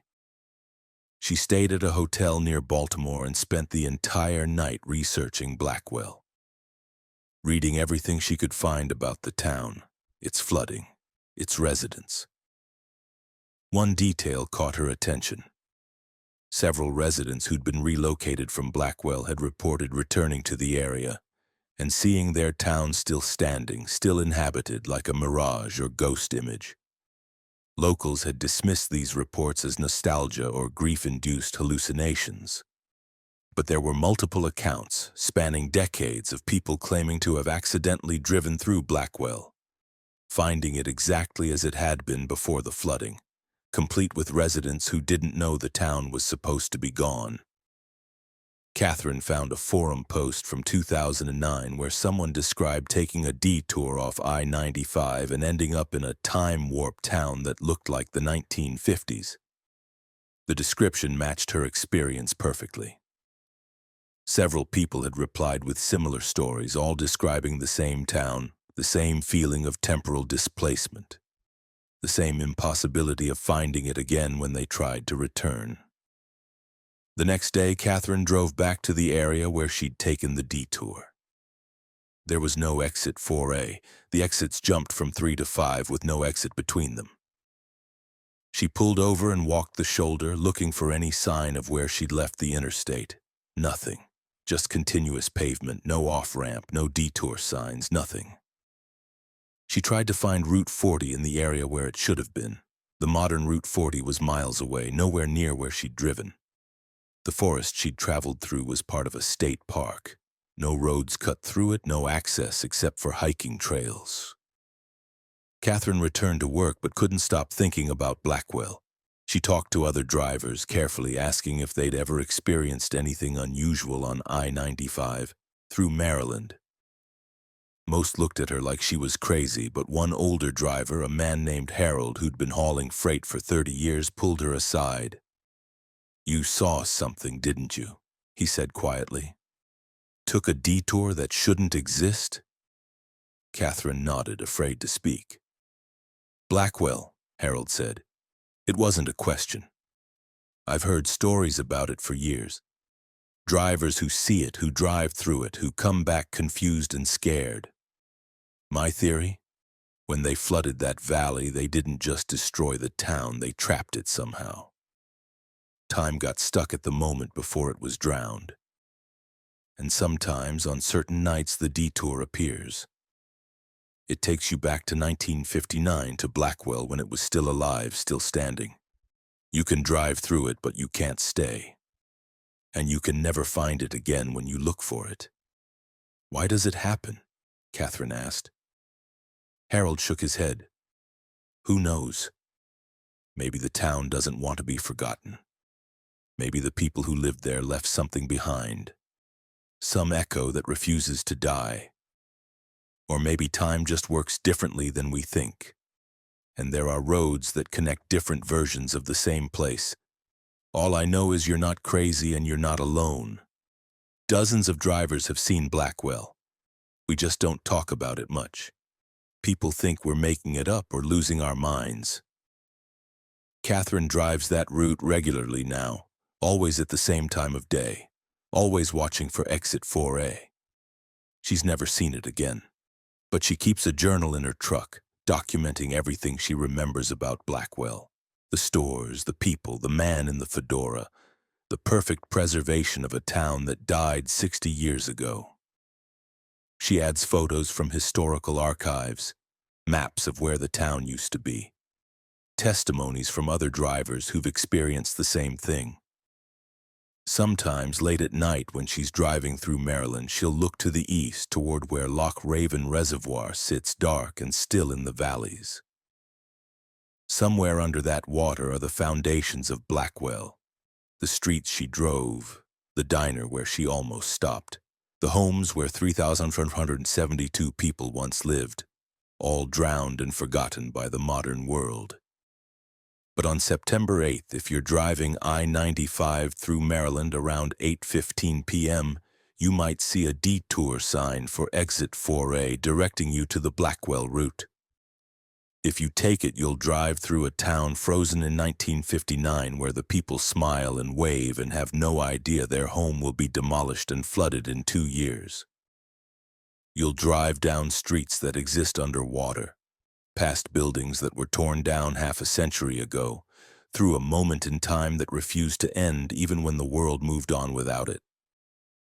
And when you return to the modern interstate, you'll have no proof except the miles on your odometer and the memories of a place that doesn't exist anymore, except that it does, somehow, suspended in the moment before its death, waiting for drivers to take a wrong turn and bear witness to what was lost.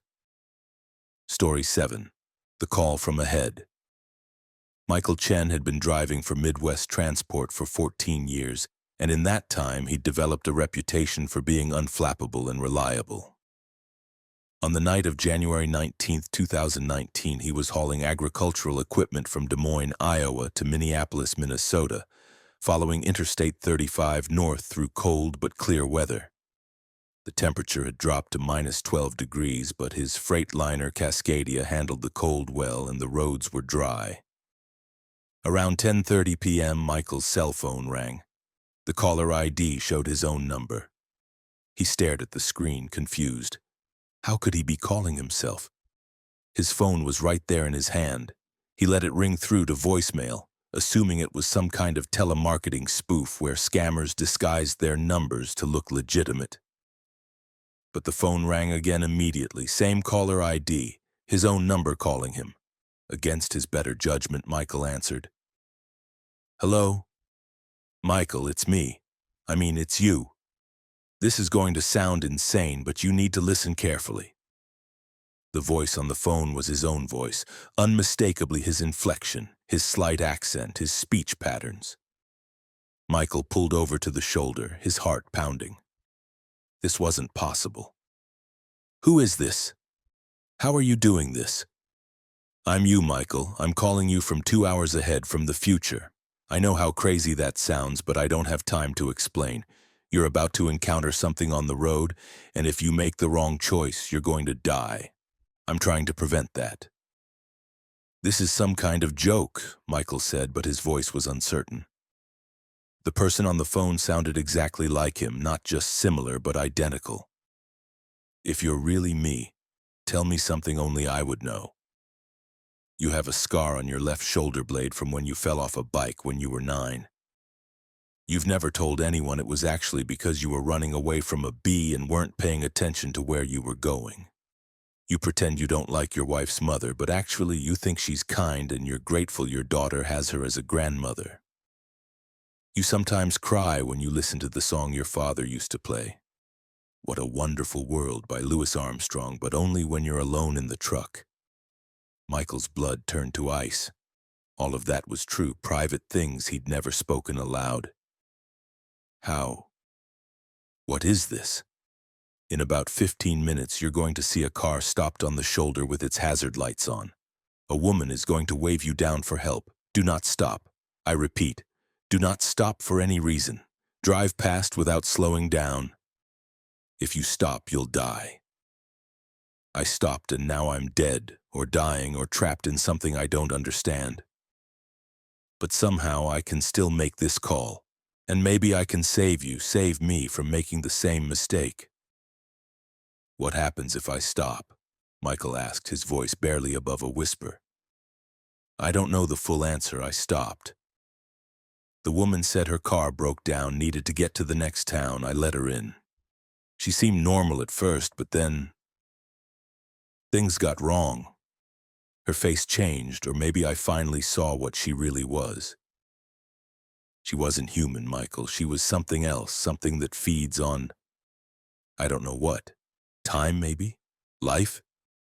By the time I realized, it was too late. The truck wouldn't respond to my controls. I tried to stop, to escape, but the doors wouldn't open, and she kept changing, becoming different people, all of them asking me questions about my past, pulling memories out of my head, consuming them.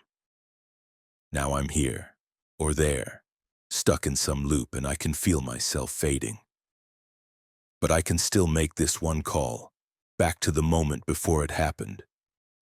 So please, please don't stop. Don't make my mistake. "This is insane," Michael said, but he was gripping his phone so hard his knuckles were white. "I should call the police. If there's really someone dangerous out there, there's no time, and they wouldn't believe you. Just promise me you won't stop. Whatever you see, whatever she does to try to get you to stop, ignore it. Drive past. Get to Minneapolis. Live. Please." The line went dead. Michael sat in his idling truck, hands shaking, trying to process what had just happened. A prank call. But how could someone have known those private details about his life? Impossible. A hallucination? But the call was real. His phone showed it in the call history. A 5-minute conversation with himself. Michael pulled back onto the interstate, his alertness heightened to an almost painful degree. Every car he passed, every shadow on the shoulder made his heart race. He checked the time, 10:43 p.m. 15 minutes from now would be 10:58 p.m. He'd find out then if the call had been real or some elaborate, incomprehensible joke. The highway was nearly empty, just occasional vehicles passing in the opposite direction. The cold had kept most people home. Mile markers counted down as Michael drove north, his eyes scanning constantly for the woman with the car on the shoulder. Part of him hoped he'd see nothing, that the whole call would be proven a hoax. But another part of him, the part that trusted his own voice, knew something was coming. At 10:57 p.m. he saw it. A car on the right shoulder, hazard lights flashing rhythmically in the darkness. A figure standing beside it, waving their arms. A woman in a light-colored coat gesturing frantically for him to stop. Michael's foot hovered over the brake pedal. Every instinct, every shred of human decency screamed at him to stop and help. Someone was stranded in -12-degree weather, far from any town. If he didn't help, she could freeze to death. How could he live with himself if he drove past? But then he remembered his own voice on the phone. "Do not stop. If you stop, you'll die." Michael kept his foot on the accelerator and drove past the woman. He forced himself to look at her as he passed. She was waving desperately, and for a brief moment their eyes met through his window. Her face was beautiful and desperate, and then it changed. Just for a fraction of a second, her features shifted into something else. Too many teeth. Eyes that reflected his headlights like an animal's. Skin that wasn't quite the right texture. Then the moment passed and she looked human again, still waving, disappearing into his mirrors. His phone rang. His own number. Michael answered immediately. "Hello?" "Oh, thank God," his own voice said, relief flooding through the words. "You drove past. You didn't stop. You made the right choice. I thought for sure you'd stop. I did. I couldn't help myself, but you didn't. You're going to make it." "What was that thing?" Michael demanded. "What did I just see?" "I don't know what it is, only what it does. It appears on cold nights stranded on the highway, pulling at people's compassion.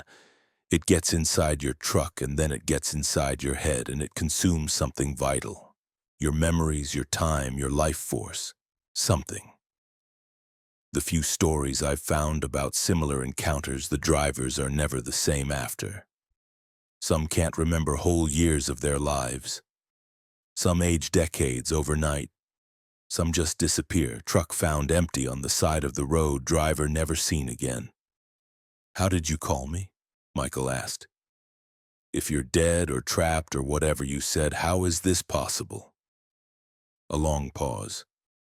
"I don't know. Maybe I'm not dead yet. Maybe time isn't as linear as we think, and there are moments where it loops back on itself. Maybe I'm in some liminal space where I can reach back to the moment before everything went wrong. Or maybe I'm a ghost, and this is what ghosts do. Try to warn the living, try to change outcomes, try to save different versions of ourselves who make different choices. I don't have answers, Michael. All I know is I can feel myself fading. This call is taking everything I have left." "Wait," Michael said urgently. "If I didn't stop, then you shouldn't exist. If I made a different choice than you did, then the timeline where you stopped and died shouldn't happen. This should all be erased, right? That's how time travel works in movies." His other self laughed, a tired, sad sound. "Maybe time doesn't work like movies. Maybe every choice creates a split and we both exist now, the me who stopped and the you who didn't. Maybe I'll be trapped here forever in this loop while you get to live. That's okay. At least one of us makes it. At least one version of Michael Chen gets to go home to his wife and daughter, gets to finish this route, gets to keep living. That's enough." "How can I help you?" Michael asked, tears on his face, though he couldn't say why he was crying. "There has to be a way to save you, to get you out of wherever you are." "There's not. I can feel it. I'm part of that thing now, part of whatever it is. My memories are becoming its memories. My time is becoming its time. Soon there won't be enough of me left to even make this call. But before I go completely, I need to tell you something. When you get home, hug Sarah and Amy. Tell them you love them. Don't wait for the right moment or the right words. Just say it. I took them for granted, assumed I'd have endless time to show how much they meant to me. Don't make that mistake. Every moment is precious, Michael. Every choice matters. I learned that too late, but you can learn it now." "I will," Michael promised. "I'll tell them." "And Michael?" His other self's voice was growing faint, as if the call was breaking up. "If you ever see another driver stopped on the side of the road late at night in the cold and something feels wrong, trust that feeling. Not everyone stranded is really human. Not every person asking for help is really a person. Some things hunt using our own compassion against us." "I understand," Michael said. "Thank you for warning me. Thank you for saving me. Thank you for listening. Thank you for being the version of me that makes the right choice. Now drive safe. Get home. Live the life I don't get to live. Make it count. Promise me." "I promise." The call ended. Michael drove through the tears blurring his vision, his mind reeling from what had just happened. He checked his rearview mirror constantly, half expecting to see the woman running after him or the car following him or some other horror. But there was only empty highway stretching behind him, and ahead, the lights of the next town appeared on the horizon.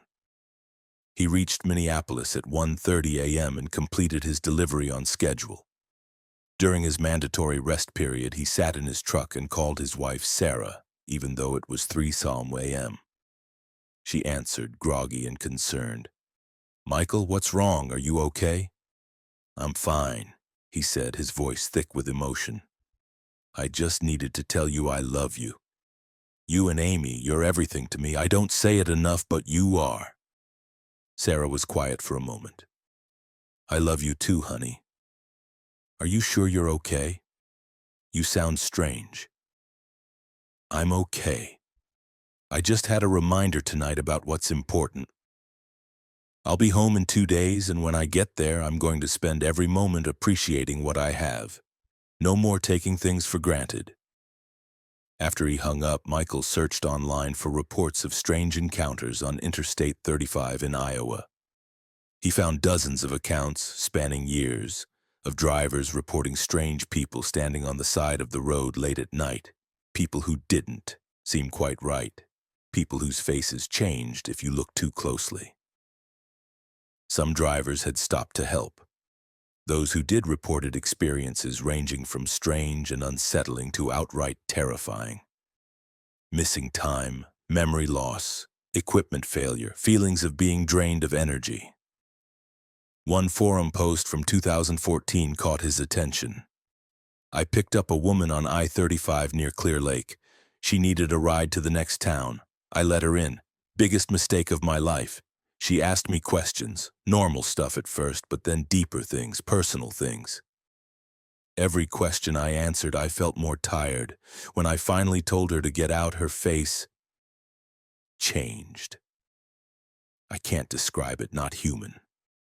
She laughed and left, but I lost 3 years of memories from that night. My wife had to show me photos of things I'd done, places I'd been. I have no memory of those 3 years, they're just gone." Michael added his own post to the forum, not describing the phone call from himself. That was too impossible to explain. But warning other drivers about the woman on the shoulder near Albert Lied. He described what he'd seen, urged others not to stop, tried to save future drivers from the fate his other self had suffered. Michael Chen still drives, still hauls freight across the Midwest. But he's different now. More careful, more aware of the strange things that exist in the spaces between towns, on the dark highways where normal rules don't always apply. He carries a journal where he documents strange encounters reported by other drivers, creating an unofficial map of dangerous stretches of road where things that aren't human pose as stranded motorists. And sometimes late at night when he's driving alone, his phone will ring with his own number calling.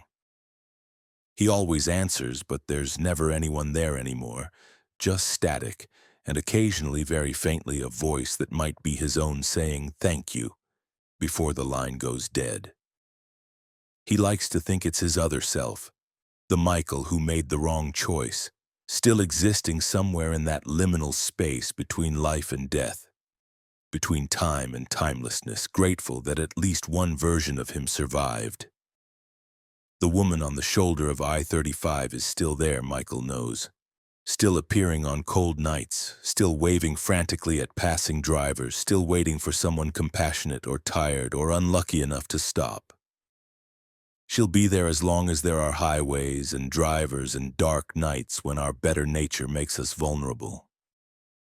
Michael can't stop her from existing, but he can warn others, can add his voice to the chorus of drivers who've encountered the impossible and lived to tell about it. And every time he passes that stretch of highway near Albert Lee, he accelerates slightly, his eyes fixed forward, ignoring any cars on the shoulder, any figures waving for help. He knows now that not everyone who asks for help deserves it, and not everything that looks human is human. It's a hard lesson, one that violates everything we're taught about compassion and helping others. But it's a lesson that keeps him alive, keeps him driving, keeps him coming home to Sarah and Amy every week. Grateful for a phone call from himself that gave him the warning he needed to make the right choice. Story 8. The Truck Stop That Feeds. Leonard Washington had been driving for 23 years, long enough to know every major truck stop chain along his routes and to have favorites where the food was good, the showers clean, and the fuel prices reasonable. On the night of June 4, 2015, he was hauling manufactured goods from Nashville, Tennessee to Birmingham, Alabama, following Interstate 65 south through weather that had turned ugly. Heavy rain, lightning, poor visibility. Around midnight, exhausted from fighting the weather and behind schedule due to reduced speeds, Leonard decided to stop for the night rather than push through in dangerous conditions.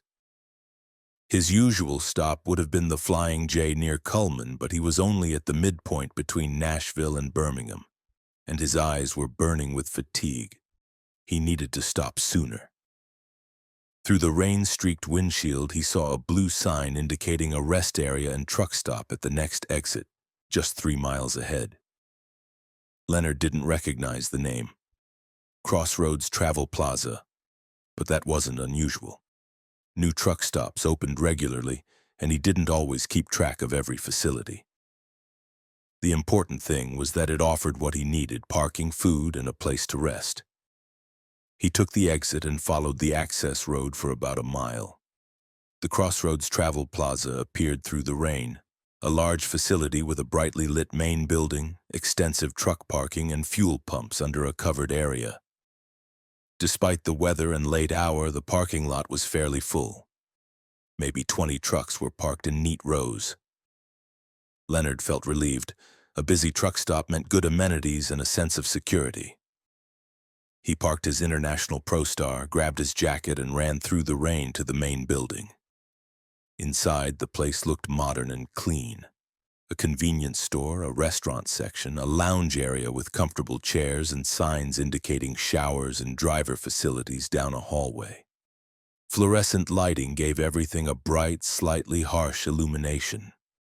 Music played from overhead speakers, generic instrumental versions of popular songs. A few other drivers were scattered around the facility, 2 men eating at the restaurant counter, one browsing the snack aisles, another standing at the coffee station. They all looked normal, tired drivers like himself, seeking refuge from the weather and the road. Leonard nodded at the man at the coffee station, who nodded back without speaking. Leonard got himself coffee and a sandwich from the deli counter, paid at the register where a middle-aged woman with a name tag reading Susan gave him a pleasant smile, and settled into the lounge area to eat. The coffee tasted slightly odd. Not bad, just different, with an aftertaste he couldn't quite identify. The sandwich was good, though, and he was hungry enough not to care about the coffee's peculiarity. As he ate, Leonard became aware of how quiet the place was.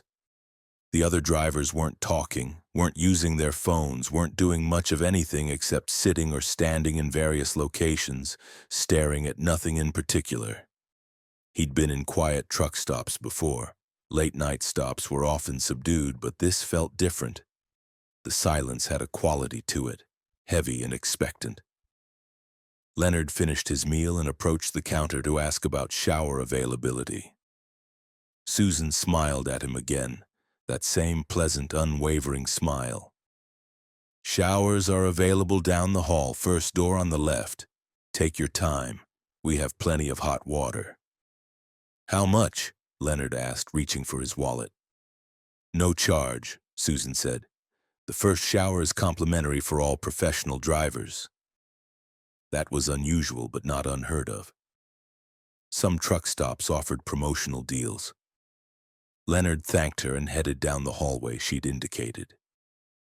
The corridor was long, with doors on both sides, all closed. The first door on the left had a sign reading "Showers" with a blue icon of a shower head.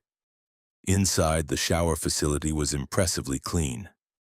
Pristine white tiles, modern fixtures, individual shower stalls with locking doors.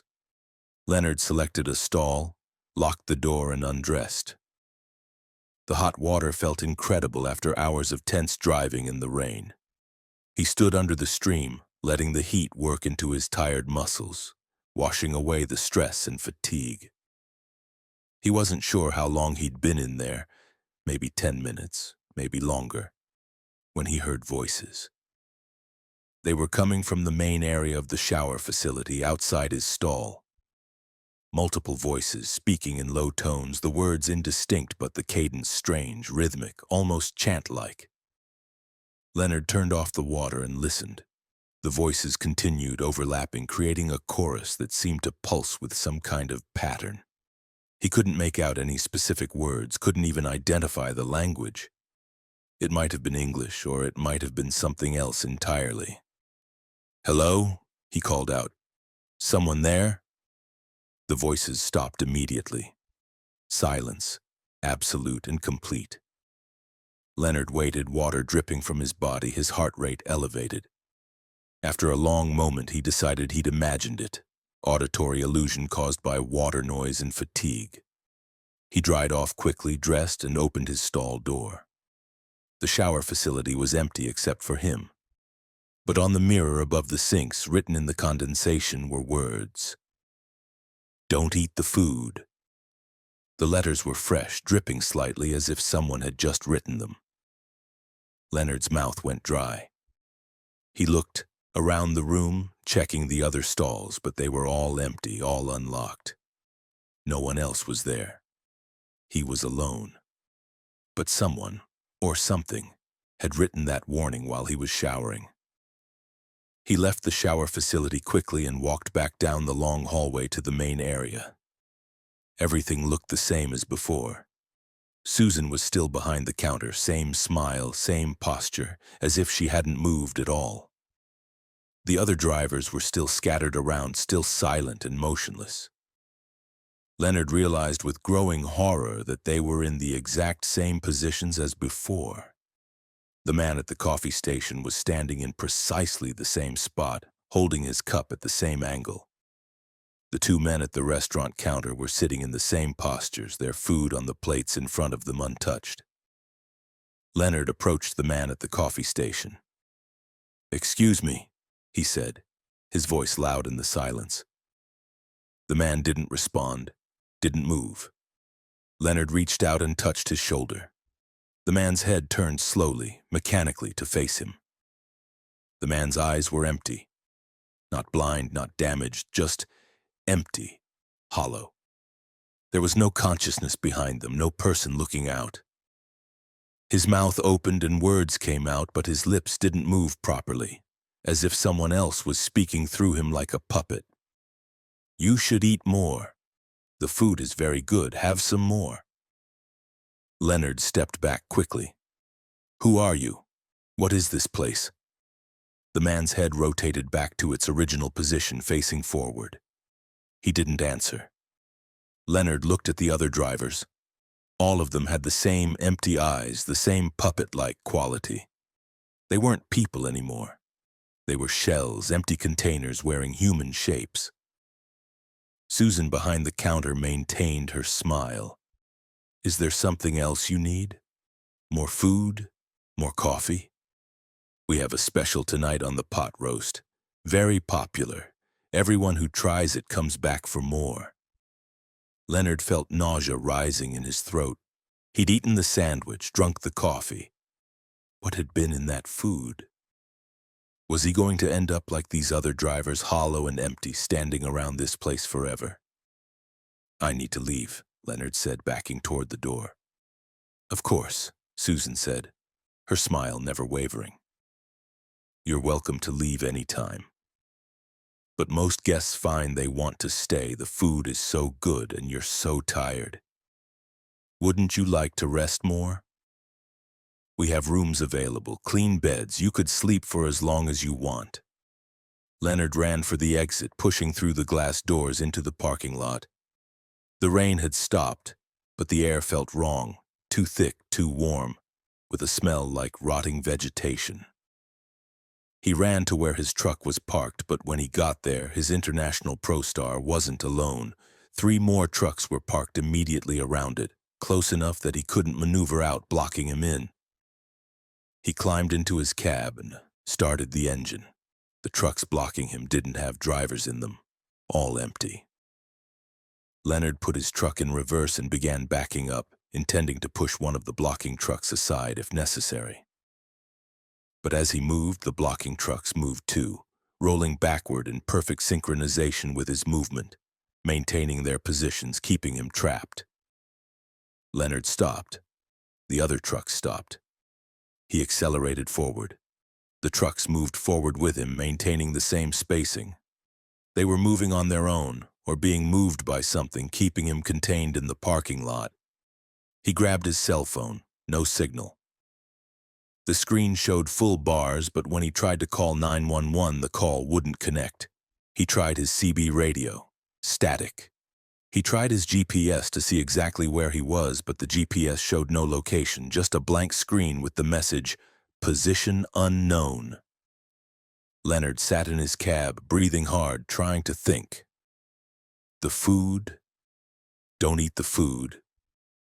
He'd already eaten, but maybe not enough. Maybe you had to eat more of it more often before you became like those empty shells in the building. He felt normal, still himself, still capable of thinking and acting.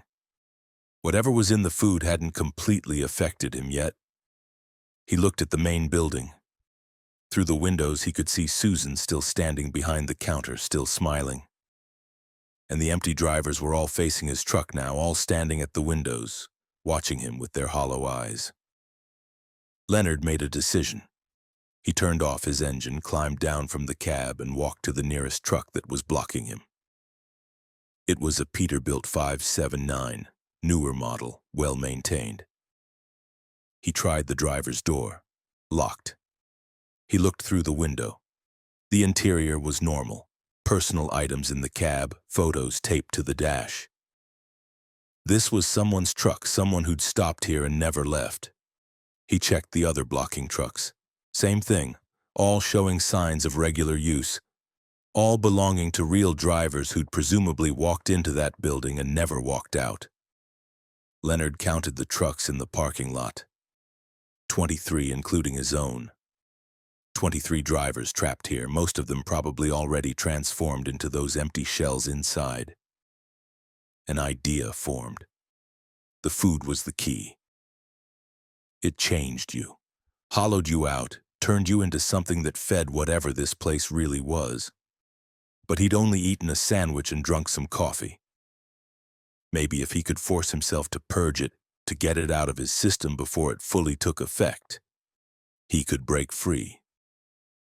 Leonard went to the back of his trailer and found his emergency roadside kit. He grabbed the bottle of water and the first aid supplies. He drank the entire bottle of water, then forced his fingers down his throat. He vomited violently, purging the sandwich and coffee onto the pavement, his body heaving until there was nothing left.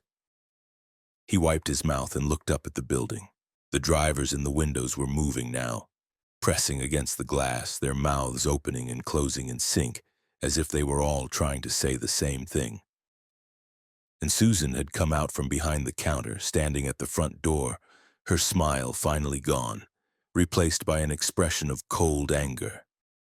"You're being rude," Susan called out, her voice carrying across the parking lot despite the distance. "We offer hospitality and you reject it. The food is a gift. You should appreciate what's given freely." "What are you?" Leonard shouted back. "What is this place?" "We are crossroads," Susan said.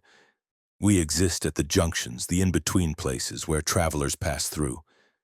We've been here forever, feeding on those who stop, sustaining ourselves on what makes you human. Your memories, your dreams, your sense of self, these things have substance, have nourishment if you know how to harvest them. The food is our method. It opens you up, makes you permeable, allows us to feed while keeping your body alive and functioning. You become our cattle standing in our facility, slowly being consumed year after year until there's nothing left, and your shell finally collapses." Leonard felt pure terror, but also rage. "You can't keep me here. I didn't eat enough. I'm still myself." For now, Susan agreed, but you're blocked in, you can't leave. And eventually you'll get hungry again, thirsty again. You'll need to come inside. And when you do, we'll be here with more food, more water, all of it prepared specially for you. You'll eat because you'll have no choice, and then you'll join the others and we'll feed on you for as long as your essence lasts. Leonard looked around desperately. The trucks were still blocking him. He couldn't drive out. But maybe he could walk out, leave the truck and escape on foot. But where would he go? He'd driven a mile off the interstate to get here through rain and darkness. Even if he started walking, how would he find his way back to the main highway? Then he remembered something. In his emergency kit, he had road flares, and trucks with their full fuel tanks were very flammable. Leonard went back to his trailer and grabbed the flares. He looked at Susan, still standing at the building entrance. "You feed on drivers," he called out. "You trap us here with our own trucks." "But what happens if the trucks burn? What happens if I set this whole parking lot on fire?" Susan's expression shifted to alarm. "You wouldn't. Your truck, your livelihood, is already gone if I stay here," Leonard interrupted. "I'd rather burn it than let it be used to trap me." He lit a flare and threw it at the nearest truck blocking him, aiming for the fuel tank. The flare bounced off. The distance was too great, his aim not good enough, but the threat was clear. Susan and the empty drivers started moving toward him, pouring out of the building, walking with that same mechanical puppet-like movement. Leonard lit another flare and held it over his own fuel tank. "I'll do it," he said, his voice steady despite his terror. "I'll blow my own truck. The explosion will take out everything around it, including your precious feeding station. Let me go or we all burn." The approaching figures stopped. Leonard could see Susan calculating, weighing her options. The facility had taken decades to establish, had collected dozens of trucks, had a steady stream of feeding. One driver's escape was a small loss compared to losing everything. "Drive your truck," Susan said finally, her voice cold. "We'll move the others. You'll be allowed to leave. But you'll never speak of this place. You'll never warn other drivers. If you do, we'll find you. We exist at every crossroads, every junction, every truck stop you pass. We can appear anywhere, anytime. You'll never know if the place you stop is real or if it's us. That's the price of your escape. Silence and paranoia." The trucks blocking Leonard suddenly started, their engines turning over despite no one being in the driver's seats. They backed away, creating a path for him to leave. Leonard kept the lit flare visible, maintaining the threat as he climbed back into his cab. He started his engine, put the truck in gear, and drove toward the exit. As he passed Susan and the empty drivers standing at the edge of the parking lot, he looked at their faces one final time. Some of them still had traces of identity, name tags, company logos on caps, personal touches. They'd been real people once, with families and lives and futures. Now they were just food, slowly being consumed by whatever Crossroads really was. Leonard drove down the access road toward the interstate. In his mirror, he watched the Crossroads Travel Plaza recede into the distance, its bright lights shining through the darkness. As he reached the interstate and merged onto I-65 south, he looked back one last time. The facility was gone. Just darkness and empty land where it had been, as if it had never existed at all. Leonard drove straight through to Birmingham without stopping, fighting exhaustion and fear, paranoid that every truck stop he passed might transform into Crossroads, might trap him again. He completed his delivery and immediately drove home to Detroit, taking 3 days off to recover. He filed a report with the truck stop's name to warn other drivers.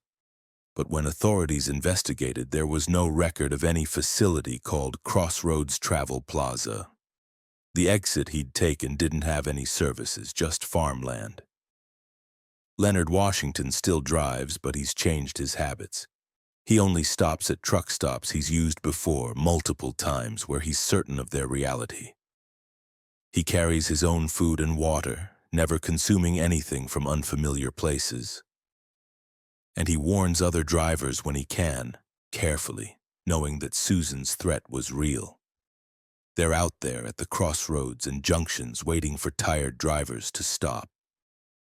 Other drivers have reported similar experiences when Leonard shares his story in quiet conversations at legitimate truck stops, facilities that appear and disappear, food that tastes slightly off, other drivers who seem hollow and empty.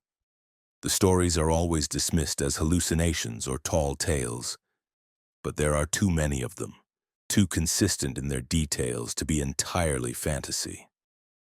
Somewhere along the highways that cross America, at exits that aren't on maps and truck stops that exist only sometimes, Crossroads waits. It feeds on drivers who stop, who eat the complimentary food, who accept the hospitality without questioning. And the shells of those drivers stand at the windows, watching the parking lot with empty eyes, waiting for the next traveler to arrive and join their eternal vigil. Leonard knows he was lucky, knows that his paranoia and the warning written in steam on that mirror saved his life. He keeps that road flare in his cab still, a reminder and a weapon, ready to use if he ever sees those bright lights and that welcoming sign again. Because Susan was right about one thing.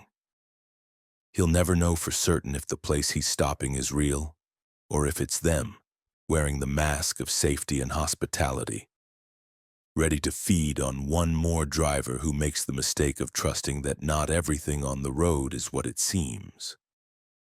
Story 9. The Passenger Manifest. Nicole Henderson had been driving for Titan Logistics for 9 years, specializing in long-distance refrigerated hauls that required precision timing and temperature control. On August 17, 2020, she picked up a shipment of medical supplies and biological materials from a pharmaceutical research facility outside Philadelphia, Pennsylvania, with delivery scheduled for a medical center in Richmond, Virginia. The route was straightforward, Interstate 95 south, a drive she'd made dozens of times. The loading took longer than usual, and Nicole didn't pull out of the facility until 8:00 p.m., putting her behind schedule. The shipping manifest was extensive, 3 pages of itemized materials, mostly blood samples, tissue cultures, and experimental medications that required constant refrigeration at exactly 2 degrees Celsius. Nicole double-checked the reefer unit, confirmed the temperature, secured the load, and headed south. Around 10:30 p.m., somewhere between Wilmington and Baltimore, Nicole's CB radio came alive with a strange transmission. Instead of the usual trucker chatter, she heard what sounded like a PA announcement, the kind you'd hear at an airport or train station. Attention passengers, this transport is currently en route. Estimated time of arrival 2:47 a.m. Please remain in your designated areas. Thank you for your cooperation. Nicole frowned and checked her CB. It was set to channel 19, the standard to trucker channel. She keyed the microphone. This is northbound reefer on I-95. Who's broadcasting that PA message? Static, then the announcement repeated exactly the same words, same inflection, as if it was a recording. Nicole switched channels, but the announcement followed her, broadcasting on every channel. She turned off the CB entirely, but she could still hear it faintly coming from somewhere in her truck. The words were muffled but audible, as if the source was in the sleeper area behind her. She pulled over at the next rest area, set the parking brake, and checked her entire cab. She looked in the sleeper berth, the storage compartments under the seats, nothing that could be broadcasting that message. The announcement had stopped when she'd turned off the engine, so she assumed it was some weird electrical interference and decided not to worry about it. She used the restroom, grabbed a coffee from a vending machine, and returned to her truck. As she climbed into the cab, she noticed something on her passenger seat that hadn't been there before. A clipboard with papers attached. Nicole picked it up, her heart rate increasing.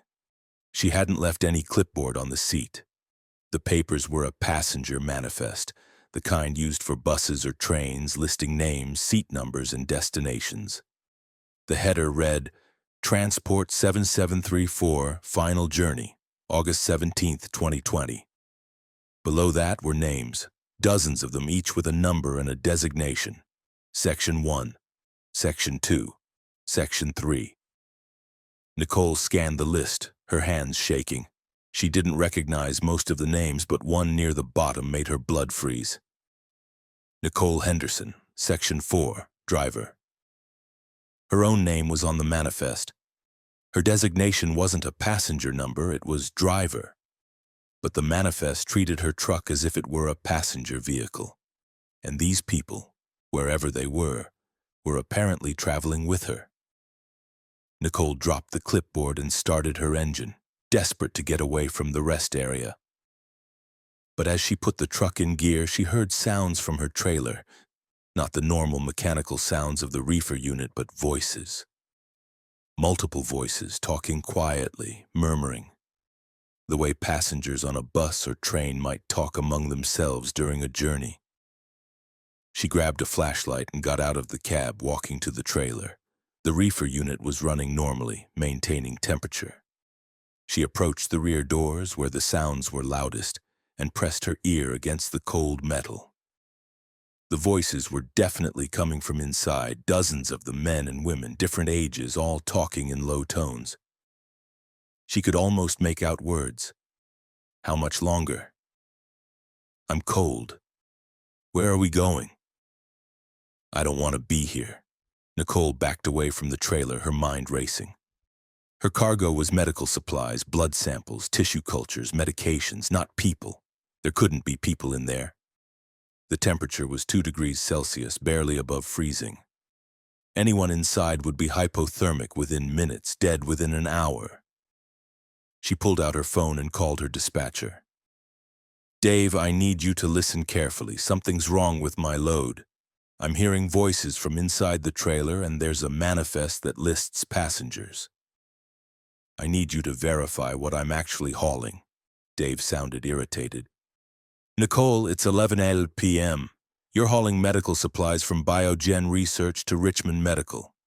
I have the manifest right here. It's standard biological materials, temperature controlled.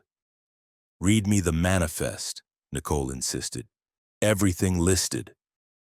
Dave sighed and read through 3 pages of items.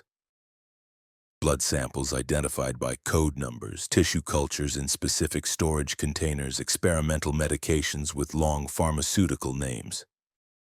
No mention of passengers, no names except for the sender and recipient information. That's what you're hauling, Dave said. Nothing else. Why are you asking about passengers? Nicole looked at the clipboard on her passenger seat. The passenger manifest was still there, still listing names, still showing her own name at the bottom. Never mind, she said. I'll call you back.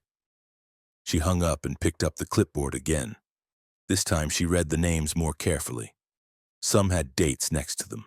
1983, 1997, 2004, 2015. And all of them had the same destination listed. Final stop. Nicole's hands were shaking so badly she almost dropped the clipboard. These weren't passengers. These were... what? Ghosts? Spirits? Something carried in the biological materials she was transporting? She thought about the cargo, blood samples, tissue cultures, blood from the dead, tissue from the deceased, materials harvested from bodies and kept preserved for research. Was it possible that some essence of those people remained in their biological materials? That transporting their physical remains was also somehow transporting something non-physical? The PA announcement started again, this time from her truck's speakers, even though the radio was still off. Attention passengers, we are experiencing turbulence. Please remain calm. We will arrive at our destination shortly. Turbulence? Nicole said aloud. We're in a truck, not a plane. What turbulence? As if in answer, her truck began to shake. Not the engine, not the road. The entire truck vibrated as if caught in an earthquake. Nicole grabbed the steering wheel, trying to steady herself. Through her windshield, she saw the rest area warping, the buildings and lights stretching and bending like reflections in water.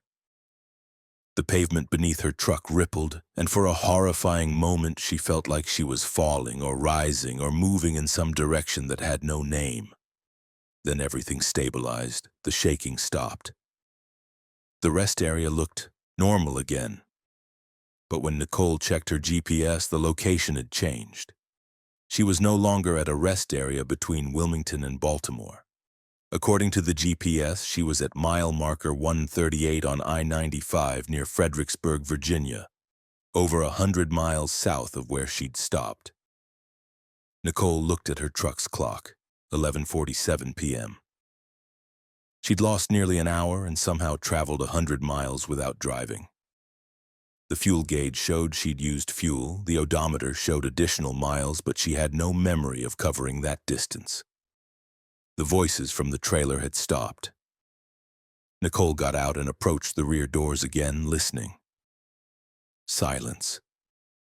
Just the hum of the reefer unit. She checked the temperature display, still 2 degrees Celsius, exactly where it should be. Everything about the physical cargo appeared normal, but the clipboard was still on her passenger seat, and the manifest now showed updates. Several names had been marked with a red X next to them, and new text had appeared beside those marked names. Delivered. The dates next to those names corresponded to the location she'd just skipped, places along the route between where she'd been and where she now was. Had the turbulence been some kind of transport event? Had whatever passengers were traveling with her been dropped off at locations corresponding to their deaths or their final resting places? Nicole got back in the truck and continued driving south, her hands white-knuckled on the steering wheel. Every few miles, the PA announcement would broadcast again. Now approaching Section 2 departures, prepare for passenger disembarkment. Each time the announcement played, Nicole would lose a few minutes of time and find herself several miles further along the route, with more names on the manifest marked as delivered. She was afraid to stop, afraid to call anyone, afraid that talking about this would make it worse or make people think she was having a breakdown. She just drove, following her GPS to the delivery location in Richmond, watching the manifest slowly depopulate as her invisible passengers were delivered to their mysterious destinations. At 2:47 a.m., exactly the time predicted in the first announcement, Nicole pulled into the loading dock at Richmond Medical Center. The facility was largely dark, with only security lighting and a skeleton crew for overnight receiving. She backed her trailer into the dock and completed the standard paperwork with the receiving clerk, who verified the temperature logs and checked the seals. "Everything looks good," the clerk said. "We'll offload in the morning during regular hours. You can unhook and head out." Nicole disconnected her trailer and pulled forward, free of the cargo but not free of the manifest. The clipboard was still on her passenger seat, but now all the names were marked delivered, except one. Nicole Henderson, Section 4, driver, destination TBD. She drove to a nearby truck stop and parked, staring at her name on that manifest. TBD, to be determined. Her destination wasn't final yet, which meant, what? That she was still alive, still in transit, her journey not yet complete? The thought filled her with existential dread. Nicole pulled out her laptop and started researching. She searched for information about biological materials and spiritual beliefs, looking for any context that might explain what had happened. What she found was a mix of pseudoscience, religious philosophy, and anecdotal accounts from people in various professions who dealt with human remains. One article described the experiences of morticians and pathologists who reported strange occurrences around bodies and preserved human materials. Voices, apparitions, feelings of being watched. Another discussed religious concepts of the soul remaining attached to the body until proper burial rites were performed. A forum post from a transplant coordinator described feeling the presence of donors when transporting organs, as if some awareness traveled with the physical tissue. Nicole realized she'd been transporting the physical remains of dozens of people, their blood and tissue preserved in refrigerated containers, kept at the edge of freezing but not quite dead, biologically active enough for research but removed from their original bodies. Maybe in that liminal state some essence of those people remained attached to their materials, and maybe by transporting those materials she'd become the vessel for some kind of final journey those souls needed to take, delivering them to locations that had meaning, their death sites, their homes, their graves. Over the following days, Nicole couldn't stop thinking about the manifest. She still had the clipboard. It hadn't disappeared when she'd finished the delivery. Her name remained on it, Destination TBD, a constant reminder that her own journey was ongoing, her final stop not yet determined. She started asking other drivers if they'd ever experienced similar things. Most looked at her like she was crazy, but one driver, an older man named Raymond who'd been hauling refrigerated medical supplies for 20 years, pulled her aside. "You transported biological materials from research facilities," he said quietly. "And you heard voices, felt presences, lost time." "Yes," Nicole confirmed, surprised he'd guessed. "It happens," Raymond said. "Not every time, not to every driver, but enough that those of us who specialize in medical transport know about it. The materials we haul, they're not just tissue and blood. They're pieces of people, parts that remember being alive. And sometimes, when conditions are right, those pieces try to go home. We become their transport, their final journey. The smart thing is to not acknowledge it. Don't engage, just deliver the load and try to forget." "My name was on the manifest," Nicole said. "It said, Destination TBD." "What does that mean?" Raymond's expression grew somber. "It means you're marked now. You've become part of the transport system, part of whatever process carries these souls to their final stops. Some drivers who get marked like that start having passengers in every load, even non-medical loads. The truck becomes a kind of psychic transport, carrying more than just physical cargo." "How do I get unmarked?" Nicole asked desperately. "I don't know if you can," Raymond admitted. "I've been marked for 15 years. I see the manifests, hear the announcements, feel the presences. I've learned to live with it, to accept that I'm serving some purpose I don't fully understand. Maybe it's punishment, maybe it's calling, maybe it's just bad luck. But we keep driving, we keep delivering, because what else can we do?" Nicole Henderson still drives for Titan Logistics, still hauls refrigerated loads, though she tries to avoid medical supply runs when possible. But the manifests appear anyway, sometimes even in non-medical loads, names and destinations appearing on clipboards that shouldn't exist. PA announcements broadcasting from silent radios, turbulence that moves her truck through space and time to deliver passengers she can't see to destinations she doesn't understand. Her own name remains on every manifest she finds. Nicole Henderson, driver, destination TBD. She's learned to accept it, to understand that when her own final journey comes, she'll be added to someone else's manifest, her blood or tissue or some part of her preserved and transported, and maybe she'll become one of those voices in someone else's trailer, murmuring about the cold and asking how much longer until arrival. The highways carry more than just freight, Nicole has learned. They carry the final journeys of those who died, but left pieces of themselves behind in laboratories and research facilities and medical centers. And drivers like her, marked and enlisted into service they never volunteered for, become the ferryman for those incomplete souls, delivering them to destinations that exist somewhere between life and death. between memory and oblivion, between the physical materials that remain and the consciousness that refuses to fade completely. Story 10. The Shadow Fleet.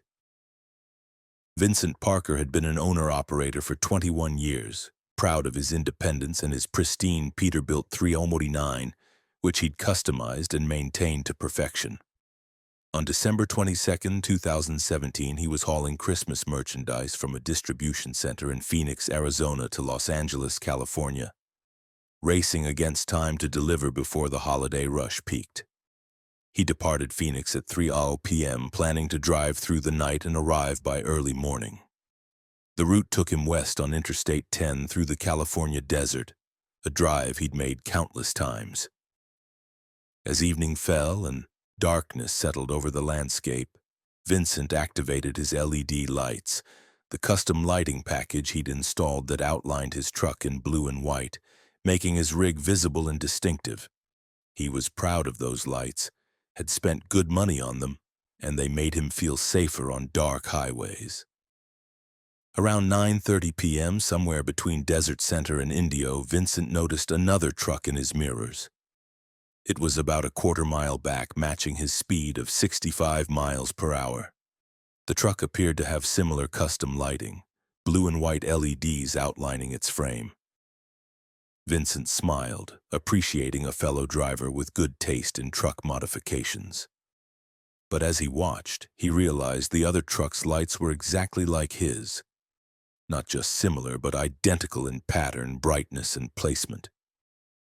Every LED, every outline, every detail matched his own custom setup precisely.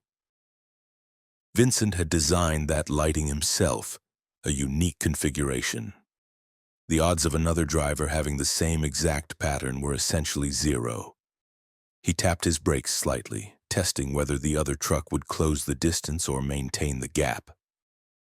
The other truck slowed in perfect synchronization, maintaining exactly the same spacing. Vincent accelerated. The other truck accelerated, matching him precisely. The two trucks moved as if linked by an invisible connection, their speeds and movements perfectly coordinated. Vincent reached for his CB radio. "Hey there, driver behind me with the blue and white lights. Nice rig. What model you running?" Static was his only answer. He tried different channels, repeated his call. No response, just white noise. He decided to let the other driver pass, moving to the right lane and reducing his speed to 60. The other truck moved to the right lane as well, maintaining its position behind him, still a quarter-mile back, still perfectly synchronized. Vincent moved back to the left lane and accelerated to 70. The other truck mirrored his actions instantly. Over the next 20 minutes, Vincent watched his mirrors obsessively, trying to understand what was happening. The other truck never got closer, never fell farther behind. It was like a ghost, or a mirror image following him through the darkness. And now that he was paying closer attention, he noticed other details. The truck appeared to be the same model as his, a Peterbilt 389 with an extended hood. Even in the darkness, the silhouette looked identical. Then Vincent saw more lights ahead. 3 trucks were traveling together in a convoy, all with the same blue and white LED lighting pattern, all appearing to be Peterbilt 389s. They were moving slowly, maybe 50 miles per hour, and Vincent was approaching them quickly. As he got closer, the hair on the back of his neck stood up. All 3 trucks were identical to his. Same model, same custom paint job, red and black flames, same lighting, same everything. They looked like copies, perfect duplicates running in formation. Vincent checked his fuel consumption, his tire pressure, his engine temperature, anything to prove this was real and he wasn't hallucinating. All his systems showed normal readings. He moved to pass the convoy, accelerating to 75. As he drew alongside the first truck, he looked over at the driver. The cab was dark, but in the faint illumination from his own lights reflecting off the other truck's mirrors, he caught a glimpse of the driver's face. It was his own face, His same profile, his same features, staring straight ahead with no expression. Vincent's heart hammered in his chest. He looked at the second truck as he passed. Same thing. A driver with his face, his features, his silhouette. The third truck, same again. 3 copies of himself driving 3 copies of his truck, all moving together in silent formation through the desert night. He completed his pass and pulled back into the right lane, checking his mirrors.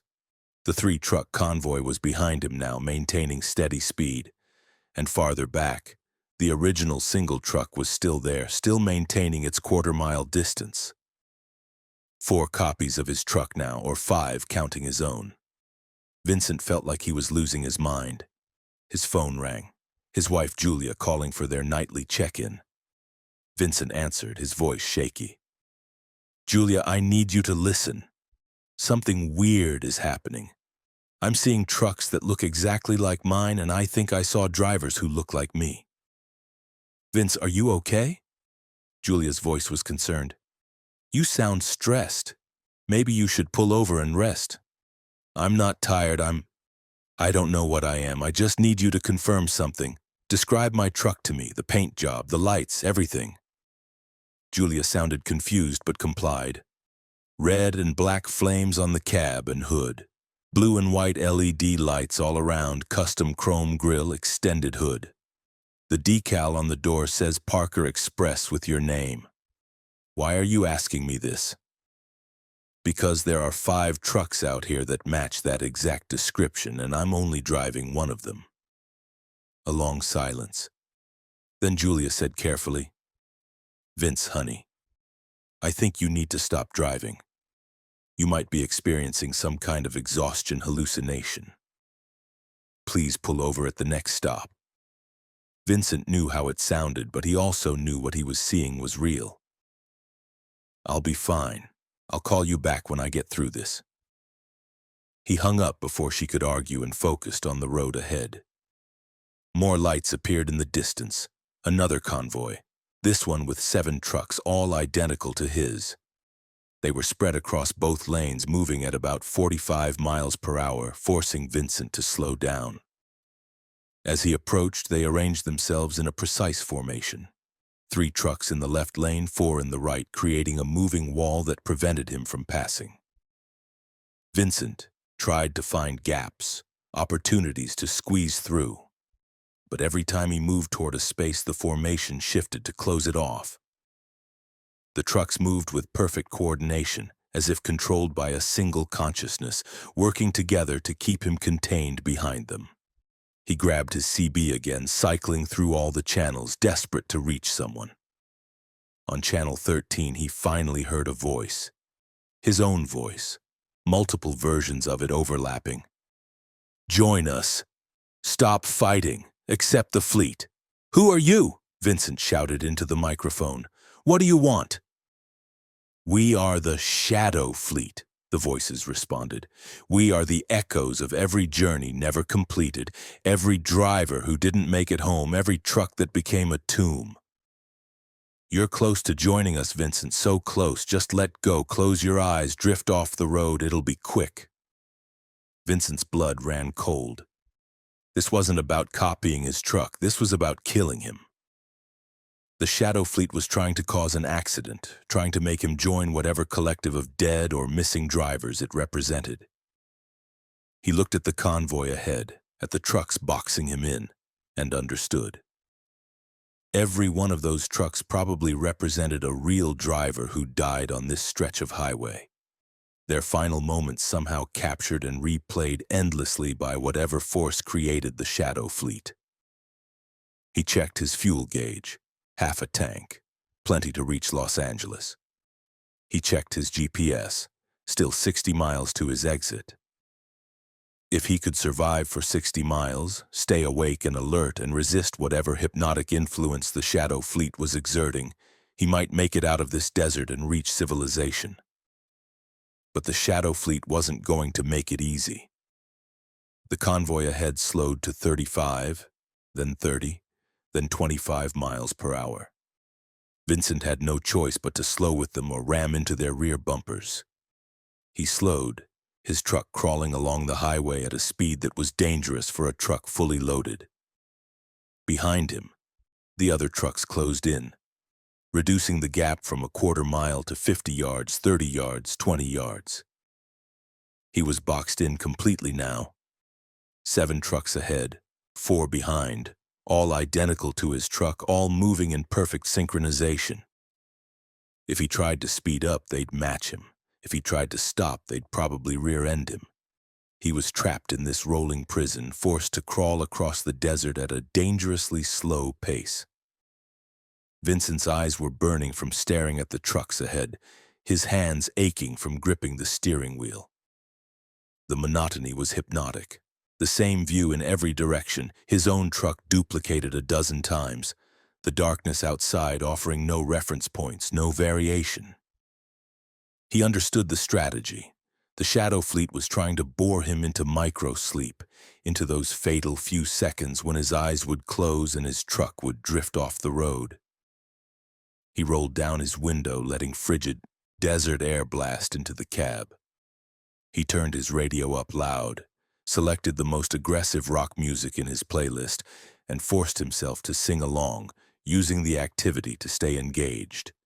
He pinched his own arm, slapped his face, did anything to maintain alertness.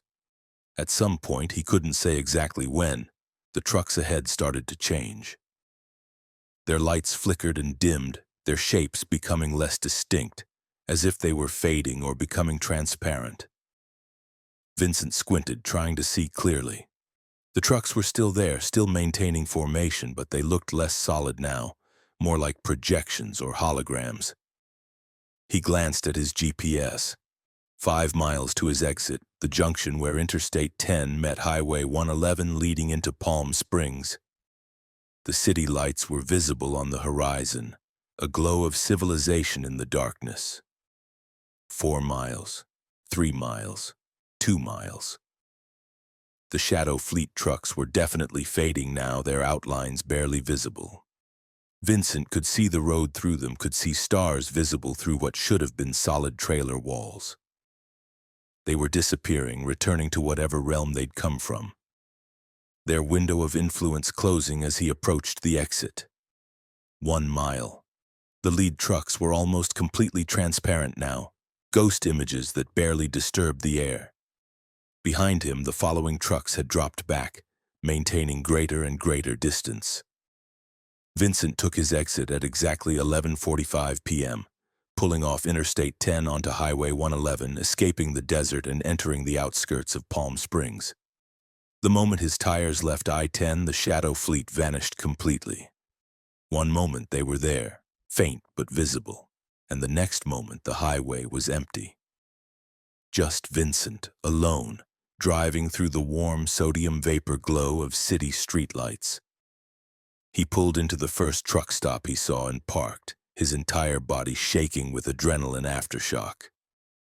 He sat in his cab for 30 minutes, breathing slowly, trying to process what had happened.